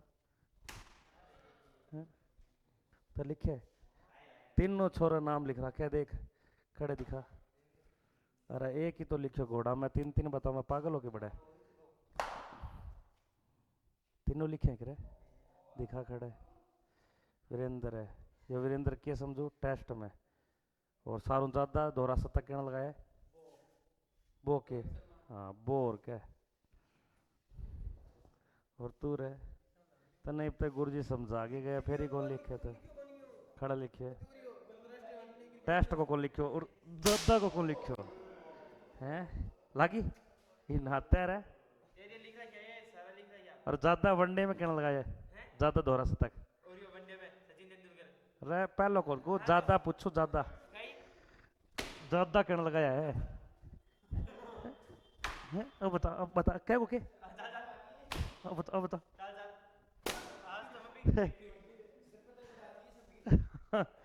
एक पेचो मार गया हूं। चीन का जो राष्ट्रीय खेल है वो आपको सभी को ध्यान देना, टेबल टेनिस बताओगे। चीन का राष्ट्रीय खेल। एक और बताइए, आइस हॉकी कहां का है? तो याद रखना कनाडा का। और ध्यान से सुनना, आपके फुटबॉल कहां का है? जैसे फ्रांस हो गया, आपके ब्राजील हो गया, ठीक है, अर्जेंटीना भी। अगले प्रश्न को, भारतीय टेस्ट क्रिकेट टीम के प्रथम कप्तान का नाम बताना है। टेस्ट टीम का। तो इसका जो उत्तर सही होगा वो होगा आपके लाला अमरनाथ। टेस्ट मैच का पूछ रहा है, चेक करना इसका। सीके नायडू नामक एक ट्रॉफी दी जाती है, इसको देखो एक बार आप। इसको क्या सीके नायडू है या आपके रणजी ट्रॉफी? ये आपके क्रिकेट में है अमरनाथ, लाला अमरनाथ। सीके नायडू भी है, लेकिन टेस्ट मैच का पहला कप्तान पूछ रहा है तो लाला अमरनाथ आपको ध्यान देना है। जी तो एक बात बता,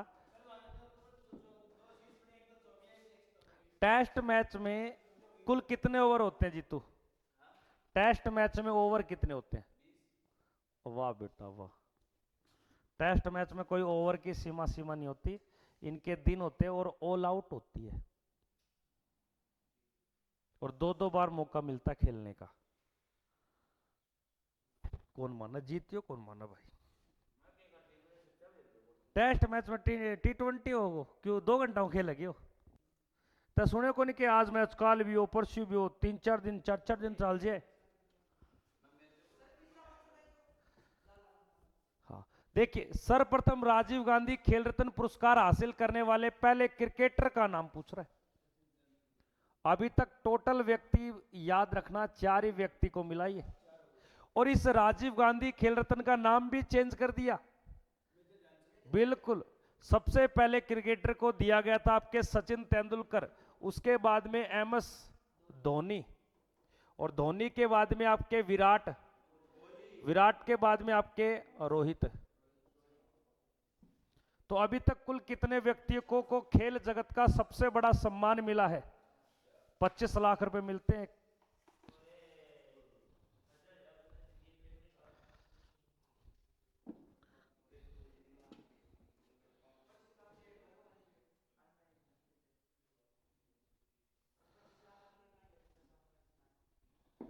$25 लाख मिले ना, मैं पहली बार को कितना लाख लगा दिया, कितना पैर पकड़े है। शीतकालीन ओलंपिक खेल की शुरुआत कब हुई? शीतकालीन ओलंपिक खेल, याद रखना ऐसे कौन कौन से ओलंपिक खेल है जो दो साथ साथ खेलते हैं, साथ साथ खिलाता है। ओलंपिक खेल 3 प्रकार के, शीतकालीन, और एक होता है आपके ग्रीष्मकालीन, और एक होता है आपके पैरा ओलंपिक, पैरा ओलंपिक। याद रखना जैसे ही ग्रीष्मकालीन ओलंपिक खत्म होंगे उसके 1-2 दिन बाद में आपके कौन से ओलंपिक शुरू हो जाते हैं? Para Olympic. जहां पर ग्रीष्मकालीन ओलंपिक होंगे वहीं पे आपके पैरा ओलंपिक होंगे, और पैरा ओलंपिक की शुरुआत 1948 में की गई थी, जबकि ग्रीष्मकालीन ओलंपिक की शुरुआत 1896 में, और शीतकालीन ओलंपिक की शुरुआत की गई थी 1924 में। सभी ओलंपिक खेल के बीच में 2-2 वर्ष का अंतराल मिलता है। हाँ, 2 वर्ष अंतराल है। जैसे ग्रीष्मकालीन ओलंपिक खेल हो गए आपके 24 में, तो शीतकालीन कब होंगे आपके? तो याद रखना 26 में। अब सुनना मेरी बात, इससे पहले शीतकालीन कब हुए थे आपके? 2022 में। और इससे पहले ग्रीष्मकालीन ओलंपिक खेल कब हुए थे? 2020 में। तो आप ये समझ गए, कोई भी जो ओलंपिक खेल होता है उनके बीच में कितने साल का गैप होता है। लेकिन कोई ओलंपिक खेल हो गया और फिर दोबारा ओलंपिक खेल, उनके बीच में गैप है, क्योंकि पहले गर्मी के हुए, फिर कौन से होंगे? सर्दी के। तो सर्दी गर्मी में कितने साल का अंतर है? 2। अगर एक बार सर्दी का हो गया तो आने वाले सर्दी में, सर्दी के या शीतकालीन ओलंपिक खेल कितने वर्ष में होंगे? मेरी बात और सुनना, ओलंपिक खेलों में अंतराल पूछे तो कितना? अगर कोई ओलंपिक खेल हो गए तो दोबारा ओलंपिक खेल के बीच में गैप कितना मिलेगा? अगर कोई भी, जैसे पैरा हो गया तो शीतकालीन कब होगा? उनके 2 वर्ष के गैप में। हालांकि उससे पहले शीतकालीन कितने साल पहले हुआ था? हाँ, तो बस 2 अलग अलग बातें, ये कैसे भी घुमा सकता है प्रश्न को। अगले प्रश्न को देखिए क्या दिया गया। नेक्स्ट प्रश्न, कितने वर्षों में ओलंपिक खेल का आयोजन किया जाता है? अब ओलंपिक खेलों का जो आयोजन है वो कितने वर्ष के अंतराल पे होता है लाडले? 4 वर्ष के अंतराल। ये लिखने वाली बात नहीं, इसको याद रख लेना। 4 वर्ष में ओलंपिक खेल का आयोजन ग्रीक, जिसे प्राचीन समय में यूनान बोलते थे, यूनान के जो राजा थे ओलंपस, वहां का एक ओलंपिया नामक पर्वत है, तो वहां पर ये पहले पशुओं को बलि देकर खेलते थे 776 ईसा पूर्व के अंदर, बीसी 776 बीसी। तो एथेंस से ये शुरू हुए थे, आपको ध्यान देना। धीरे धीरे करते करते इस आज ओलंपिक खेल के अंदर क्रिकेट को शामिल भी कर दिया गया। आने वाले 2028 में ओलंपिक खेल के अंदर क्रिकेट को भी खेला जाएगा। अब देख लो ओलंपिक खेल कितने ओवर का हो, कैसे का। कंचा गोली बढ़ा दी थारी कंचा। विश्व एड्स दिवस किस तिथि को मनाया जाता है? ये तो गलत नहीं हो सकता। विश्व एड्स दिवस किस तिथि को मनाया जाता है? उत्तर बता दिया जीतू बेटा ने, सर 1 दिसंबर को। रोहित कुमार कह रहा था एथेंस से, आपके यूनान की राजधानी एथेंस में सबसे पहले ओलंपिक खेल। तो दिए गए प्रश्न के अकॉर्डिंग ध्यान देना, उत्तर संख्या आपके क्या बन जाएगा? D option. अगले प्रश्न का उत्तर बताएंगे सभी बच्चे। क्या दिए? रेबीज के टीके की खोज करने वाले व्यक्ति का नाम बताना है। रेबीज के टीके की खोज, देख क्या चला रखा है। अरे नहीं चल रही थी, अरे रहने दे।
तो धूप है के बार है। एक काम करनी, चलो हॉल कौन के मेरी चाबी है, बस सारा कपड़ा आराम ले जा। वो बने यार धूप में गिर गया यार, अब बदबू निकल जाएंगे। आज ये कपड़ा गिर गए।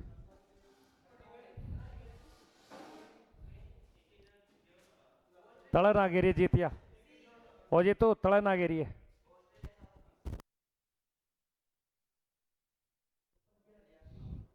क्या हो गया? ऐसे सीरीज एक टेस्ट मैच है जो इंग्लैंड और ऑस्ट्रेलिया के बीच में होती है।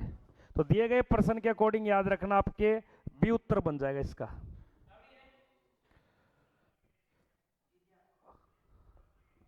आगे देखिए, बीसीसीआई की स्थापना किस वर्ष हुई थी, आपको बताना है। बीसीसीआई की स्थापना किस वर्ष हुई थी? 1928, 1930 में, 1938 में, 1940। बीसीसीआई भारतीय क्रिकेट बोर्ड की बात कर रहा है, जिसका मुख्यालय मुंबई में, रोजर बिन्नी उसके अध्यक्ष है दोस्तों। पहले अमित शाह के बेटे थे जिनका नाम है जय शाह, और जय शाह को अब आईसीसी वर्ल्ड कप का चेयरमैन बना दिया। देख लो, दुबई के अंदर बैठता है वो, इंटरनेशनल क्रिकेट को फिक्स करता है कब कब क्या होना चाहिए। कितना पैसा कमा रहा होगा लोंडा। बीसीसीआई की स्थापना याद रखना आपके 1928 में की गई।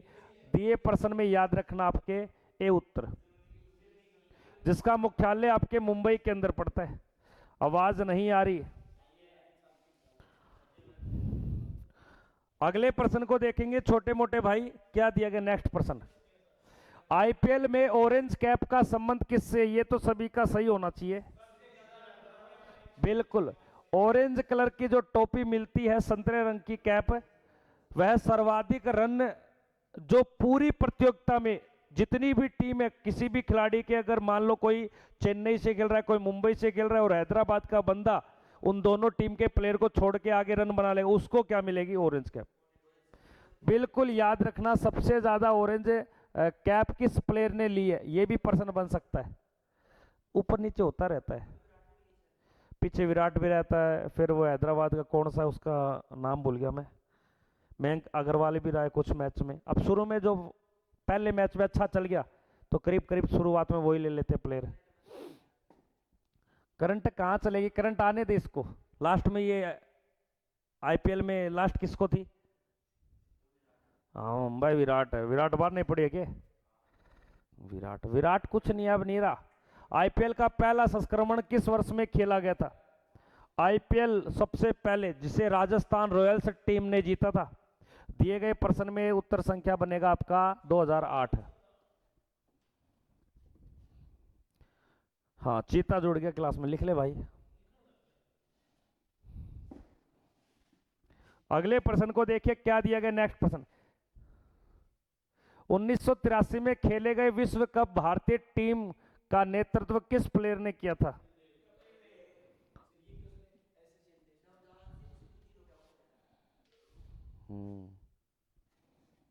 याद रखना आपके कपिल देव के द्वारा। कपिल देव ऑलराउंडर था, बॉलर भी था, बैट्समैन भी था।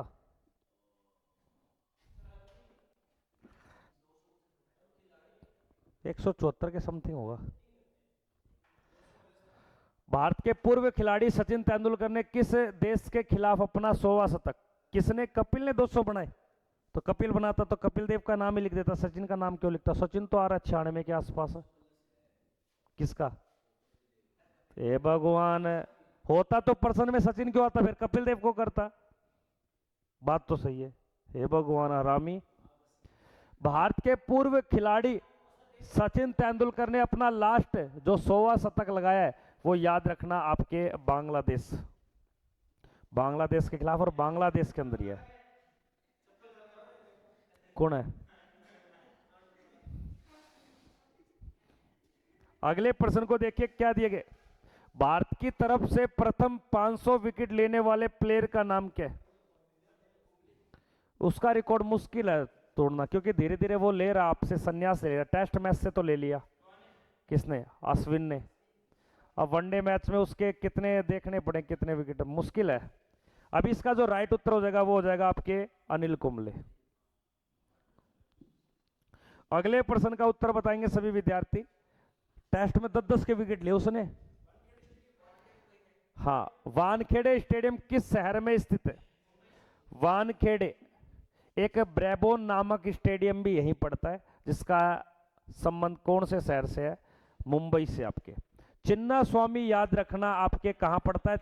चिन्ना स्वामी बेंगलुरु में, चेपेक आपके पड़ता है चेन्नई में, ईडन गार्डन ध्यान देना कोलकाता में, और स्वाई मानसिंह स्टेडियम सांगानेर जयपुर।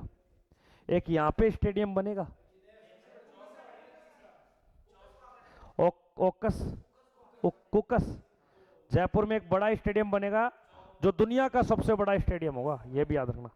तीसरे नंबर का, तीसरा बड़ा, अच्छा अच्छा, भारत को दूसरा और विश्व को तीसरा। अगले प्रश्न को देखिए, अंतरराष्ट्रीय क्रिकेट परिषद का मुख्यालय कहां पर है?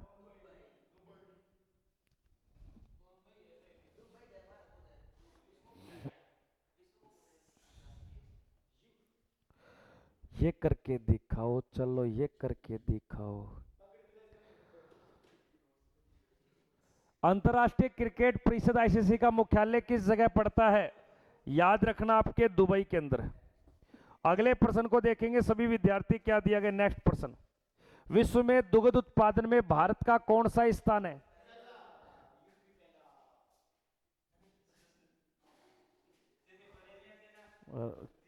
खत्म है कहानी। कहानी रात को 3-3 बजे लगा पड़ा, 3 बजे, और अब मैया रे दैया। विश्व में दूध का उत्पादन भारत का कौन सा स्थान करता है? तुम 3-3 4-4 बजे सोते तो यार तुम क्या कामयाब होगे? फिर 5 बजे फिर सोते कब? तुम कभी नहीं सोते, बड़े टाइम से। देखिए, विश्व में दूध का उत्पादन करने में भारत का पहला स्थान है। दूध उत्पादन में भारत का पहला स्थान कौन से राज्य का? तो याद रखना उत्तर प्रदेश का। अगले प्रश्न को देखेंगे सभी बच्चे, नीली क्रांति का संबंध किस भारतीय राज्य से है? नीली क्रांति क्या अंडे और चिकन से है? अंडे, साइलेंट कर ले, मैं फेंक दूंगा फोन को। हाँ, बंद कर ले इसको, दुकान को। अंडे और चिकन से याद रखना रजत क्रांति, रजत क्रांति आपको ध्यान देना है। कृषि से संबंधित याद रखना आपके हरित क्रांति। मत्स्य से याद रखना नीली क्रांति, और नदी की सफाई या नदी जोड़ो परियोजना से याद रखना आपके अमृत क्रांति, अमृत क्रांति। और गोल क्रांति का संबंध किससे? बिल्कुल आलू के उत्पादन से गोल क्रांति। दिए गए प्रश्न में विकास बता रहे सर, उत्तर संख्या सी सही बनेगा, मत्स्य पालन से, बिल्कुल राइट। मत्स्य पालन में भारत का सबसे बड़ा राज्य याद रखना गुजरात है, लेकिन स्वच्छ जल जो नदियों से मत्स्य जाला पालन होता है वो आपके पश्चिम बंगाल, याद रखना। अगले प्रश्न देखिए क्या दिए गए, देश में प्राकृतिक रबड़ का, खड़ो, अब नहीं बोलेगा, तुझे तेरे जानू की कसम है, अगर तू किसी जानू से प्यार करता है तेरे को उस जानू की कसम है। जानू का मतलब ये थोड़ी है कि आप सेटिंग से बात करो, जानू का मतलब निकनेम, तुम अपने जानू का नाम अपने पापा का रख सकते हो। अब बस मैं बताऊंगा तुझे, हाँ तेरे को चुप, क्लास है ना ये, चुप नहीं रहता है, चुप नहीं रह जाता तेरे से।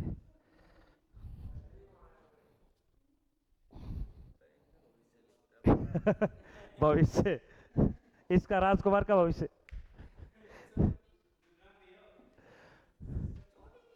हाँ, अगले प्रश्न को देखने से पहले बताइए, प्राकृतिक रबड़ भारत के किस राज्य में सबसे ज्यादा उत्पादन किया जाता है? तो ध्यान देना आपके केरल के अंदर। और प्राकृतिक रबड़ सबसे ज्यादा दुनिया में पूछे तो याद रखना थाईलैंड के अंदर। दुनिया में भारत का चौथे नंबर का स्थान है। अगले प्रश्न में देखिए क्या दिया, रेशम के उत्पादन में अग्रणी राज्य। रेशम कीट पालन सबसे ज्यादा किया जाता है इंटरनेशनल लेवल पे चीन के अंदर, जो शहतूत के पेड़ के ऊपर एक आर्टिफिशियल रेशम तैयार करवा रहे, हम मानव खुद कीड़ों को छोड़ेंगे फिर रेशे तैयार करेंगे, है वो नेचुरली। जैसे आर्टिफिशियल जो रेशे का नाम उसे लाइलोन कहा जाता है, जो आप टी शर्ट वगैरह देखते हो चमक चमक सा धागा सा होता है, लाइलोन बोलते हैं इसको। रेशम के उत्पादन में याद रखना सबसे बड़ा राज्य आपके कर्नाटक है।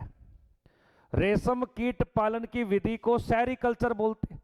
कई बार प्रश्न आता है, सर रेशम के उत्पादन की जो विधि है उसे क्या बोलते हैं? सेरीकल्चर। तो रेशम की खेती को सेरीकल्चर कहा जाता है, ये याद रखना। सर मेरा सीआईएसएफ का फिजिकल हो गया, कोई बात नहीं बेटा, धन्यवाद आपका।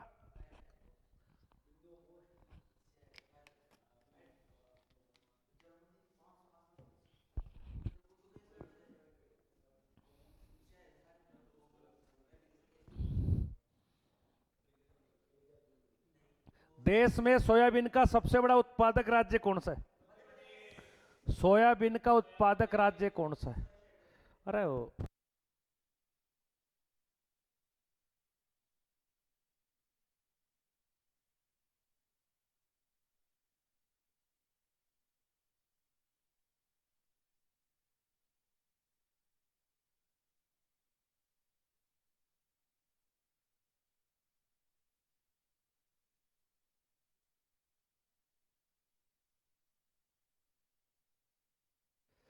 देश में सोयाबीन का सबसे बड़ा उत्पादक राज्य याद रखना आपके कौन सा है? मध्य प्रदेश है। हाँ सोया स्टेट भी, कोई बात नहीं, एक बार और पढ़ ले यार। भारत के कौन से राज्य में सर्वाधिक मूंगफली उत्पादन की जाती है? अरे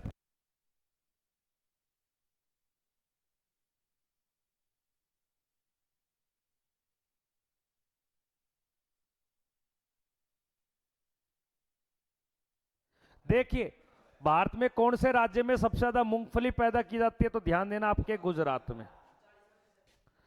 अगले प्रश्न को देखिए, भारत में हरित क्रांति का शुरुआत कब की गई थी? भारत में हरित क्रांति की शुरुआत, ऑप्शन में हरित क्रांति, ये एक्चुअल में ये 1960 और 68 में शुरू होती है, तो दिए गए प्रश्न के अकॉर्डिंग आपके यहाँ 66-67 हो जाएगा।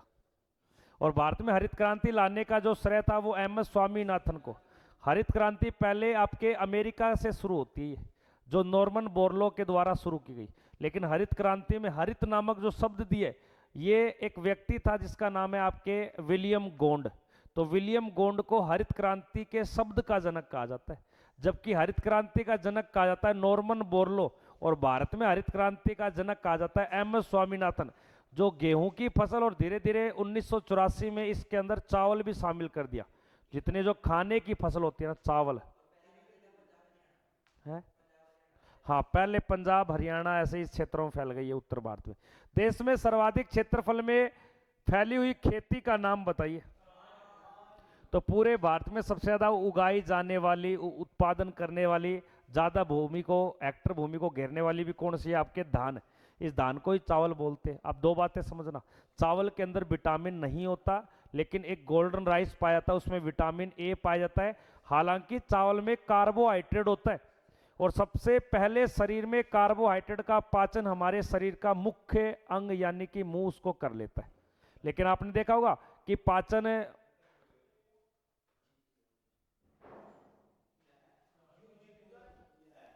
सुना, देश में सबसे ज्यादा आपके कौन सी भूमि पे खेती की जाती है? तो चावल याद रखोगे। और चावल में भारत का पहला राज्य कौन सा है? पश्चिम बंगाल है।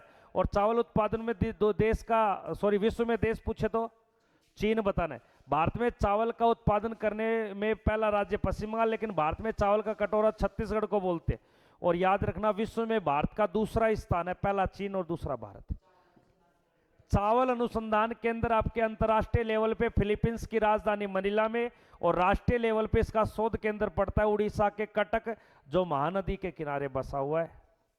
अगला प्रश्न देखिए क्या दिया गया, नेक्स्ट प्रश्न, निम्नलिखित में से भारत के किस राज्य में चीनी का कटोरा कहा जाता है? लाडले, चीनी का कटोरा उत्तर प्रदेश के कानपुर शहर को कहा जाता है। दिए गए प्रश्न के अकॉर्डिंग उत्तर प्रदेश यहां बिल्कुल सही है। आज एक मेरे फोन में किसी के पेरेंट्स के नंबर सेव है और नाम है रविंद्र, आज फोन मिलाऊंगा, पहले तो दूंगा राम रूमी और फिर लगाऊंगा शिकायत। हाँ रविंद्र, कि लोंडा 4 बजे तक नहीं सोता, इसको कुछ हो गया है, इसको जर्मन दिखा के लाना पड़ेगा। हाँ चीनी का कटोरा कानपुर उत्तर प्रदेश को। आगे देखना, देश का सबसे बड़ा चावल उत्पादक राज्य कौन सा है? देश का सबसे बड़ा चावल उत्पादक राज्य कौन सा है? पश्चिम बंगाल। आपको ध्यान देना है। उसके बाद अगर पूछे तो आपको पंजाब राज्य बताना है। अगले प्रश्न में देखिए क्या दिया गया। नेक्स्ट प्रश्न, फेसबुक की शुरुआत, ये अच्छा प्रश्न है। 2004 में मार्क जुकरबर्ग के द्वारा इसकी शुरुआत की जाती है। 2004 फेसबुक की शुरुआत। भारत में बनाए गए पहले कंप्यूटर का नाम क्या है? तो याद रखना, सिद्धार्थ बताओगे आपके। अगले प्रश्न को देखिए क्या दिया। नेक्स्ट प्रश्न, गणना हेतु सर्वप्रथम किस यंत्र को बनाया गया था? गिनने के लिए कंप्यूटर की कौन सी डिवाइस या यूनिट का यूज में लिया था? उसको अबेकस नामक यंत्र को पहले गिनती के लिए किया गया था। अगले प्रश्न को देखेंगे सभी विद्यार्थी क्या दिए गए। 1 GB, ये तो जीतू बता सकता है भाई साहब।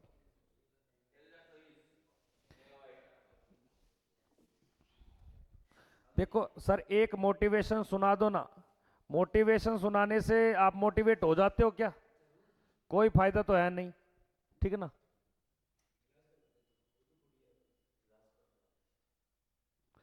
एक जीबी के अंदर कितने मेगाबाइट होते हैं? देखो कंप्यूटर के अंदर एक शुरुआत जो की जाती है वो बिट से की जाती है। बिट से फिर क्या बनता है आपके? बाइट बनता है। क्या बनता है? बाइट बनता है। गलत बात सर, बिट से बाइट नहीं बनेगा। 8 बिट से क्या बनेगा? एक बाइट बनेगा।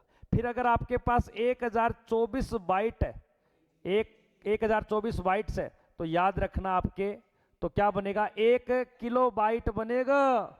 और 1024 आपके किलो बाइट है, तब आपके बनेगा 1 मेगाबाइट बनेगा। ये एक आपके बाइट है। और अगर आपके पास 4 बिट है तो आप बनाओगे एक निब्बल। एक निब्बल। और आपके पास 2 निब्बल है तो क्या बनेगा? अब जीतू बोलेगा, कोई नहीं बोलेगा। 2 निब्बल बराबर क्या बनता है?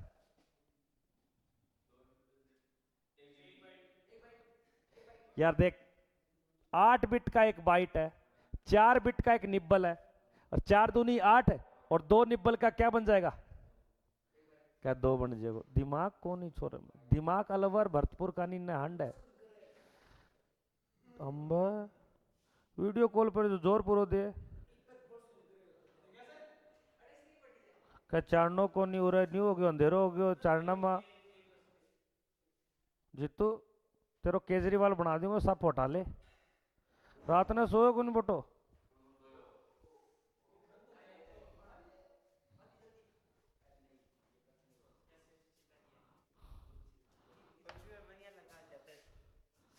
तू रुक जा घोड़ा।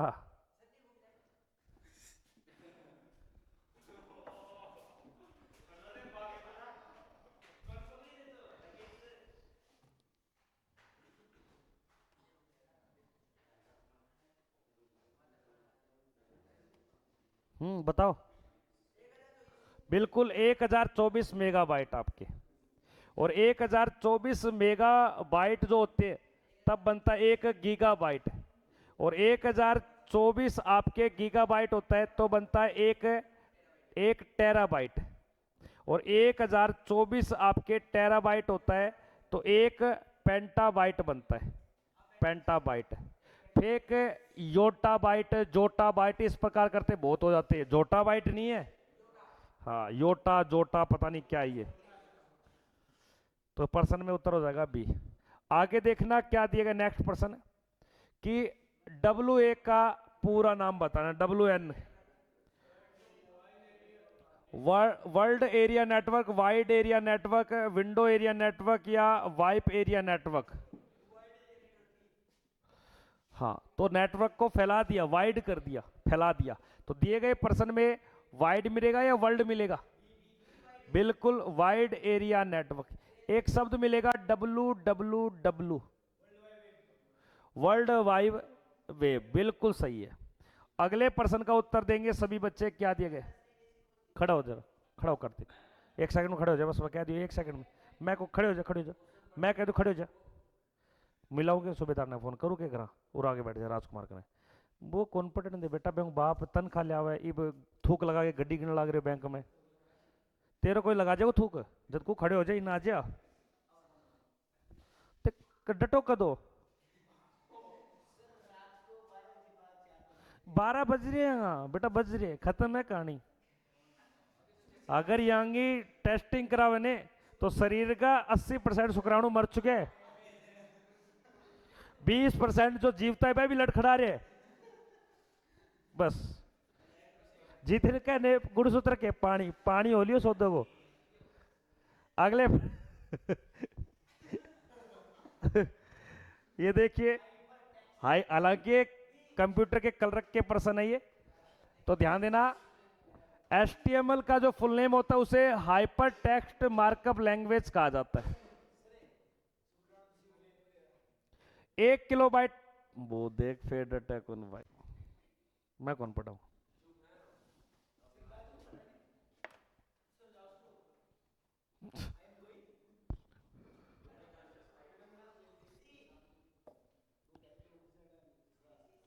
विकास यादव, सभी बच्चे कैसे, एक बार हालचाल बताएंगे सभी बच्चे। वो देख बेटा लिख ले, 1 किलोबाइट में कितने बाइट होते हैं ये बता जी तू। 1024 मेगाबाइट या गीगाबाइट या बाइट या आपके नैनोबाइट। आगे देखिए अगले प्रश्न, सीपीयू का पूरा नाम बताना है। हाँ, सेंट्रल प्रोसेसिंग यूनिट। क्वेश्चन घना ही है बेटा, ना ना ना ना। आगे देखिए, बक्सा नेशनल पार्क 100% कर दूंगा, 79 तक पहुंच चुके, 100% कर दूंगा, 21 और। बक्सा नेशनल पार्क भारत के कौन से राज्य में, जो टाइगर के लिए फेमस है, जहां सुंदरवन नेशनल पार्क भी पड़ता है, सुंदरवन। सर आप बहुत बढ़िया पढ़ाते हो। अरे मैंने बढ़िया की नहीं पूछा, ये पूछा आप कहां से लाइव देख रहे हो और आपका हालचाल कैसा है। बक्सा नेशनल पार्क ध्यान देना भारत के पश्चिम बंगाल में पड़ता है, पश्चिम बंगाल, कोलकाता इसकी राजधानी है, जो हुगली नदी के किनारे बसा हुआ है। हाँ यहाँ पे सुंदरवन टाइगर रिजर्व क्षेत्र है, बुक्सा और सुंदरवन। हाँ सुंदरवन रिजर्व, और भी मिल जाए कोई। वाल्मीकि राष्ट्रीय उद्यान कहां पड़ता है, वाल्मीकि जो राष्ट्रीय उद्यान है, बिल्कुल राइट उत्तर, बिहार के अंदर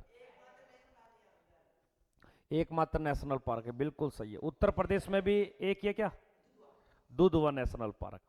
अगले प्रश्न में देखिए क्या दिए गए, दुनिया का एकमात्र तैरता हुआ नेशनल पार्क जो भारत के मणिपुर में है, जो लोकटक झील के अंदर बना हुआ है, जिसको बोलते हैं Keibul Lamjao national park, Keibul Lamjao national park, ध्यान देना है लाडले। अगले प्रश्न को देखेंगे सभी बच्चे, भारत द्वारा किस वर्ष वाइल्ड लाइफ प्रोजेक्ट एक्ट तैयार किया था, इसे हिंदी में लिख लो। भारत ने पहला वन्य जीव संरक्षण अधिनियम लागू किया था। तो वन्य जीव वनों को रखने के लिए एक्ट बना था 1972 में। टाइगर प्रोजेक्ट की शुरुआत 1973 में होती है। हाँ नहीं, पहला लगा था जिम कॉर्बेट नेशनल पार्क में, राजा जी अलग बात है, जिम कॉर्बेट ने। बाघ परियोजना,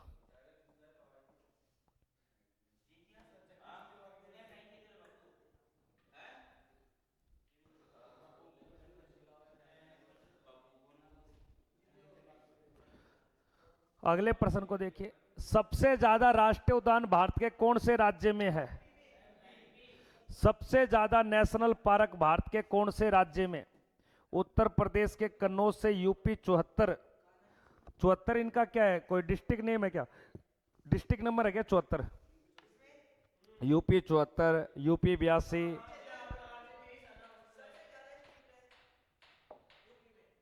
स्टेट नहीं डिस्ट्रिक्ट, तो स्टेट बोला।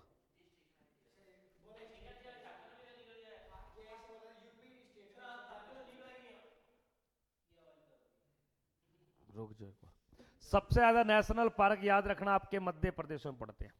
अगले प्रश्न को देखेंगे सभी बच्चे, भारत का सबसे छोटा राष्ट्रीय उद्यान का नाम क्या है। हाँ शुरुआत में ही प्रश्न कराया था, सबसे बड़े नेशनल पार्क का नाम लद्दाख में हेमिस नेशनल पार्क। याद रखना साउथ बेटन आइसलैंड आपको ध्यान देना है, जो पोर्ट ब्लेयर में पड़ता है। जीतू बेटा ये बताएगा मुझे, पोर्ट ब्लेयर किसकी राजधानी है? बड़े वाला मोनू भी नहीं बता सकता, चुप रहना सारे बच्चे। पोर्ट ब्लेयर किसकी राजधानी है?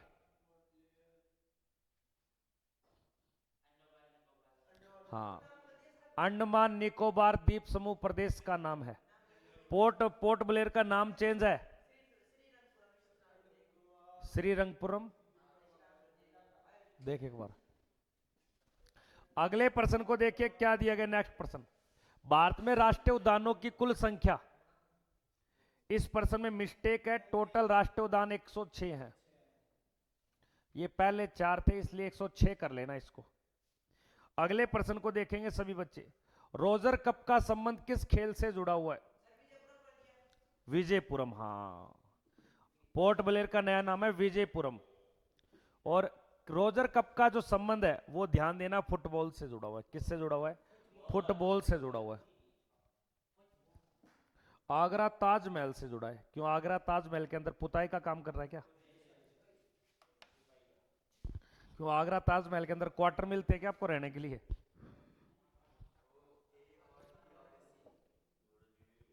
अरे जो आगरा ताजमहल है उसकी भूमि के अंदर होटल वगैरह है या बाहर है होटल? ताजमहल देखा है कभी? अरे ताजमहल देख के आ गया वो उज्बेकिस्तान है, कैसा है? अगले प्रश्न को देखिए, कौन सी नदी दक्षिण की गंगा के नाम से प्रसिद्ध है?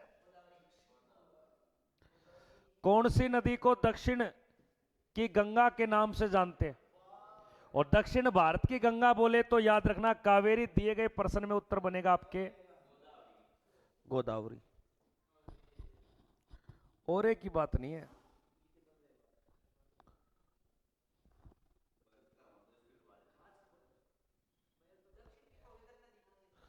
दक्षिण की पवित्रता के कारण उसको दक्षिण की भारत की गंगा बोलते हैं, कावेरी को पवित्रता के कारण। अगले प्रश्न को देखिए, जमुना के नाम से भारत की कौन सी नदी को बांग्लादेश में जाना जाता है? बिल्कुल याद रखना, ब्रह्मपुत्र। असम में उसका नाम ब्रह्मपुत्र है। जैसे वो बांग्लादेश में थे तब उसको जमुना बोलते हैं, लेकिन किसको बोलते हैं? ब्रह्मपुत्र को। जब ब्रह्मपुत्र नदी पद्मा में गिरती है तब जाके क्या बनती है? मेघना बनती है। रुक जा यार, यह एक गंगा नदी है। एक धारा गई यंगो नाम हुगली, एक धारा गई यंगो नाम पद्मा, ऊपर आई जमुना, और दोनों मिलने के बाद यह करगी मेघना। और मेघना और हुगली के बीच के डेल्टा को बुलाता आपके क्या? हालांकि वो गंगा ही नदी है, लेकिन बांग्लादेश में नाम उसका क्या बन चुका है? पद्मा। और पद्मा में ऊपर में से कौन गिर रही है? जमुना। पहले इसका नाम क्या है? ब्रह्मपुत्र, फिर दिहांग, और चीन में क्या बोलते हैं? सांगपो।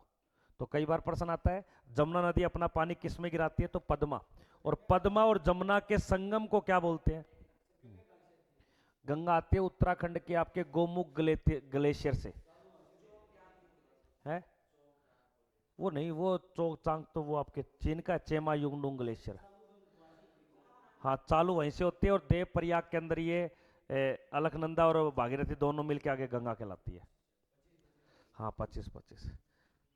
आगे देखिए, तिब्बत में किस नदी को सांगपो के नाम से कोई नहीं बोलेगा, रुक जाओ रुक जाओ, कार्तिक बताएगा।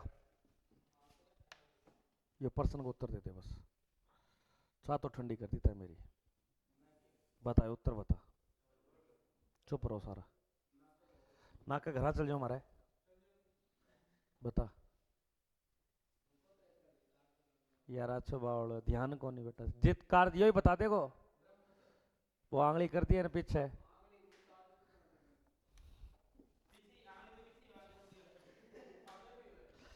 अगले प्रश्न को देखिए, क्या दिया गया? निम्नलिखित में से किस नदी का उद्गम स्थल भारत में नहीं है? कौन सी नदी का उद्गम स्थल भारत से नहीं है? बिल्कुल, क्योंकि ब्रह्मपुत्र आपके तिब्बत चीन से आती है। ये आपके जम्मू एंड कश्मीर में, ये आपके महाराष्ट्र से, ये आपके हिमाचल प्रदेश से, ये कहां से? चीन से आती है। जो अरुणाचल प्रदेश और असम से ये बांग्लादेश, और बांग्लादेश में बंगाल की खाड़ी। तो कई बार प्रश्न भी बनता है कि भारत से होकर गुजरने वाली सबसे लंबी नदी का नाम क्या है, तो याद रखना आपके ब्रह्मपुत्र।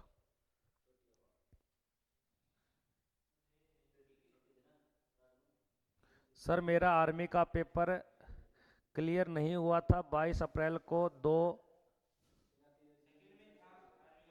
अच्छा दूसरी सेकंड में था क्या? आगे देखिए, बंगाल का शोक किस नदी को कहा जाता है? और उसी नदी को झारखंड का शोक भी बोलते हैं, झारखंड का शोक। तो झारखंड का शोक भी याद रखना आपके। और बंगाल का मतलब ये कौन सा बंगाल है? पश्चिम बंगाल है। तो दिए गए प्रश्न में आपके कावेरी नदी बेटा तमिलनाडु में पड़ी है। मैं बात करूं झारखंड और बांग्ला,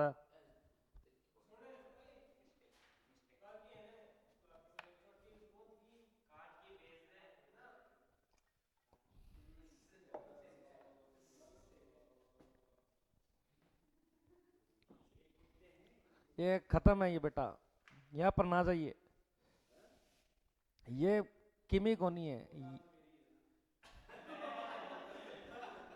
ये कैसा ही गया। तो बेटा इसी औलाद के काम आई तेरा, भगा दिया ने।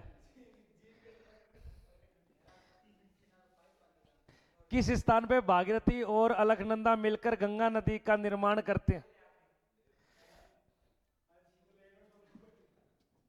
भैंस भूस कौन बेचे? भैंस की जेरा पा आकटम गिर गया मैंने कुतड़ा में लिख के अतरा पड़े हो प्रशांति हो चक्के ले आए हो नानो हटे देती हूँ।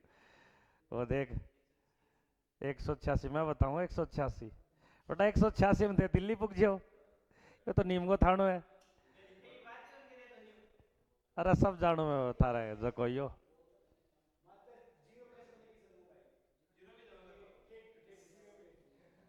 किस स्थान पे भागीरथी और अलकनंदा मिलकर गंगा नदी का निर्माण करते हैं? तो याद रखना आपके देव प्रयाग के अंदर। और देव प्रयाग कहां पड़ता है? उत्तराखंड के अंदर।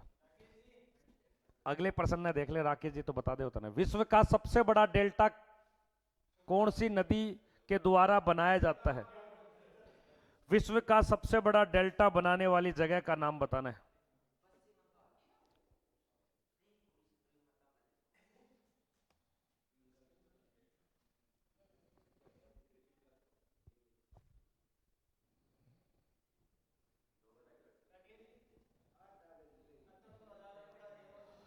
कितना है? इतने तो तीन चार आ जाए।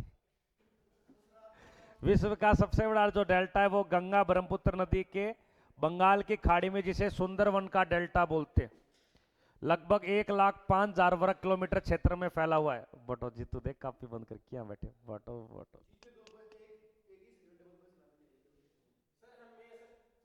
छोड़ दिया ना, लिख ले।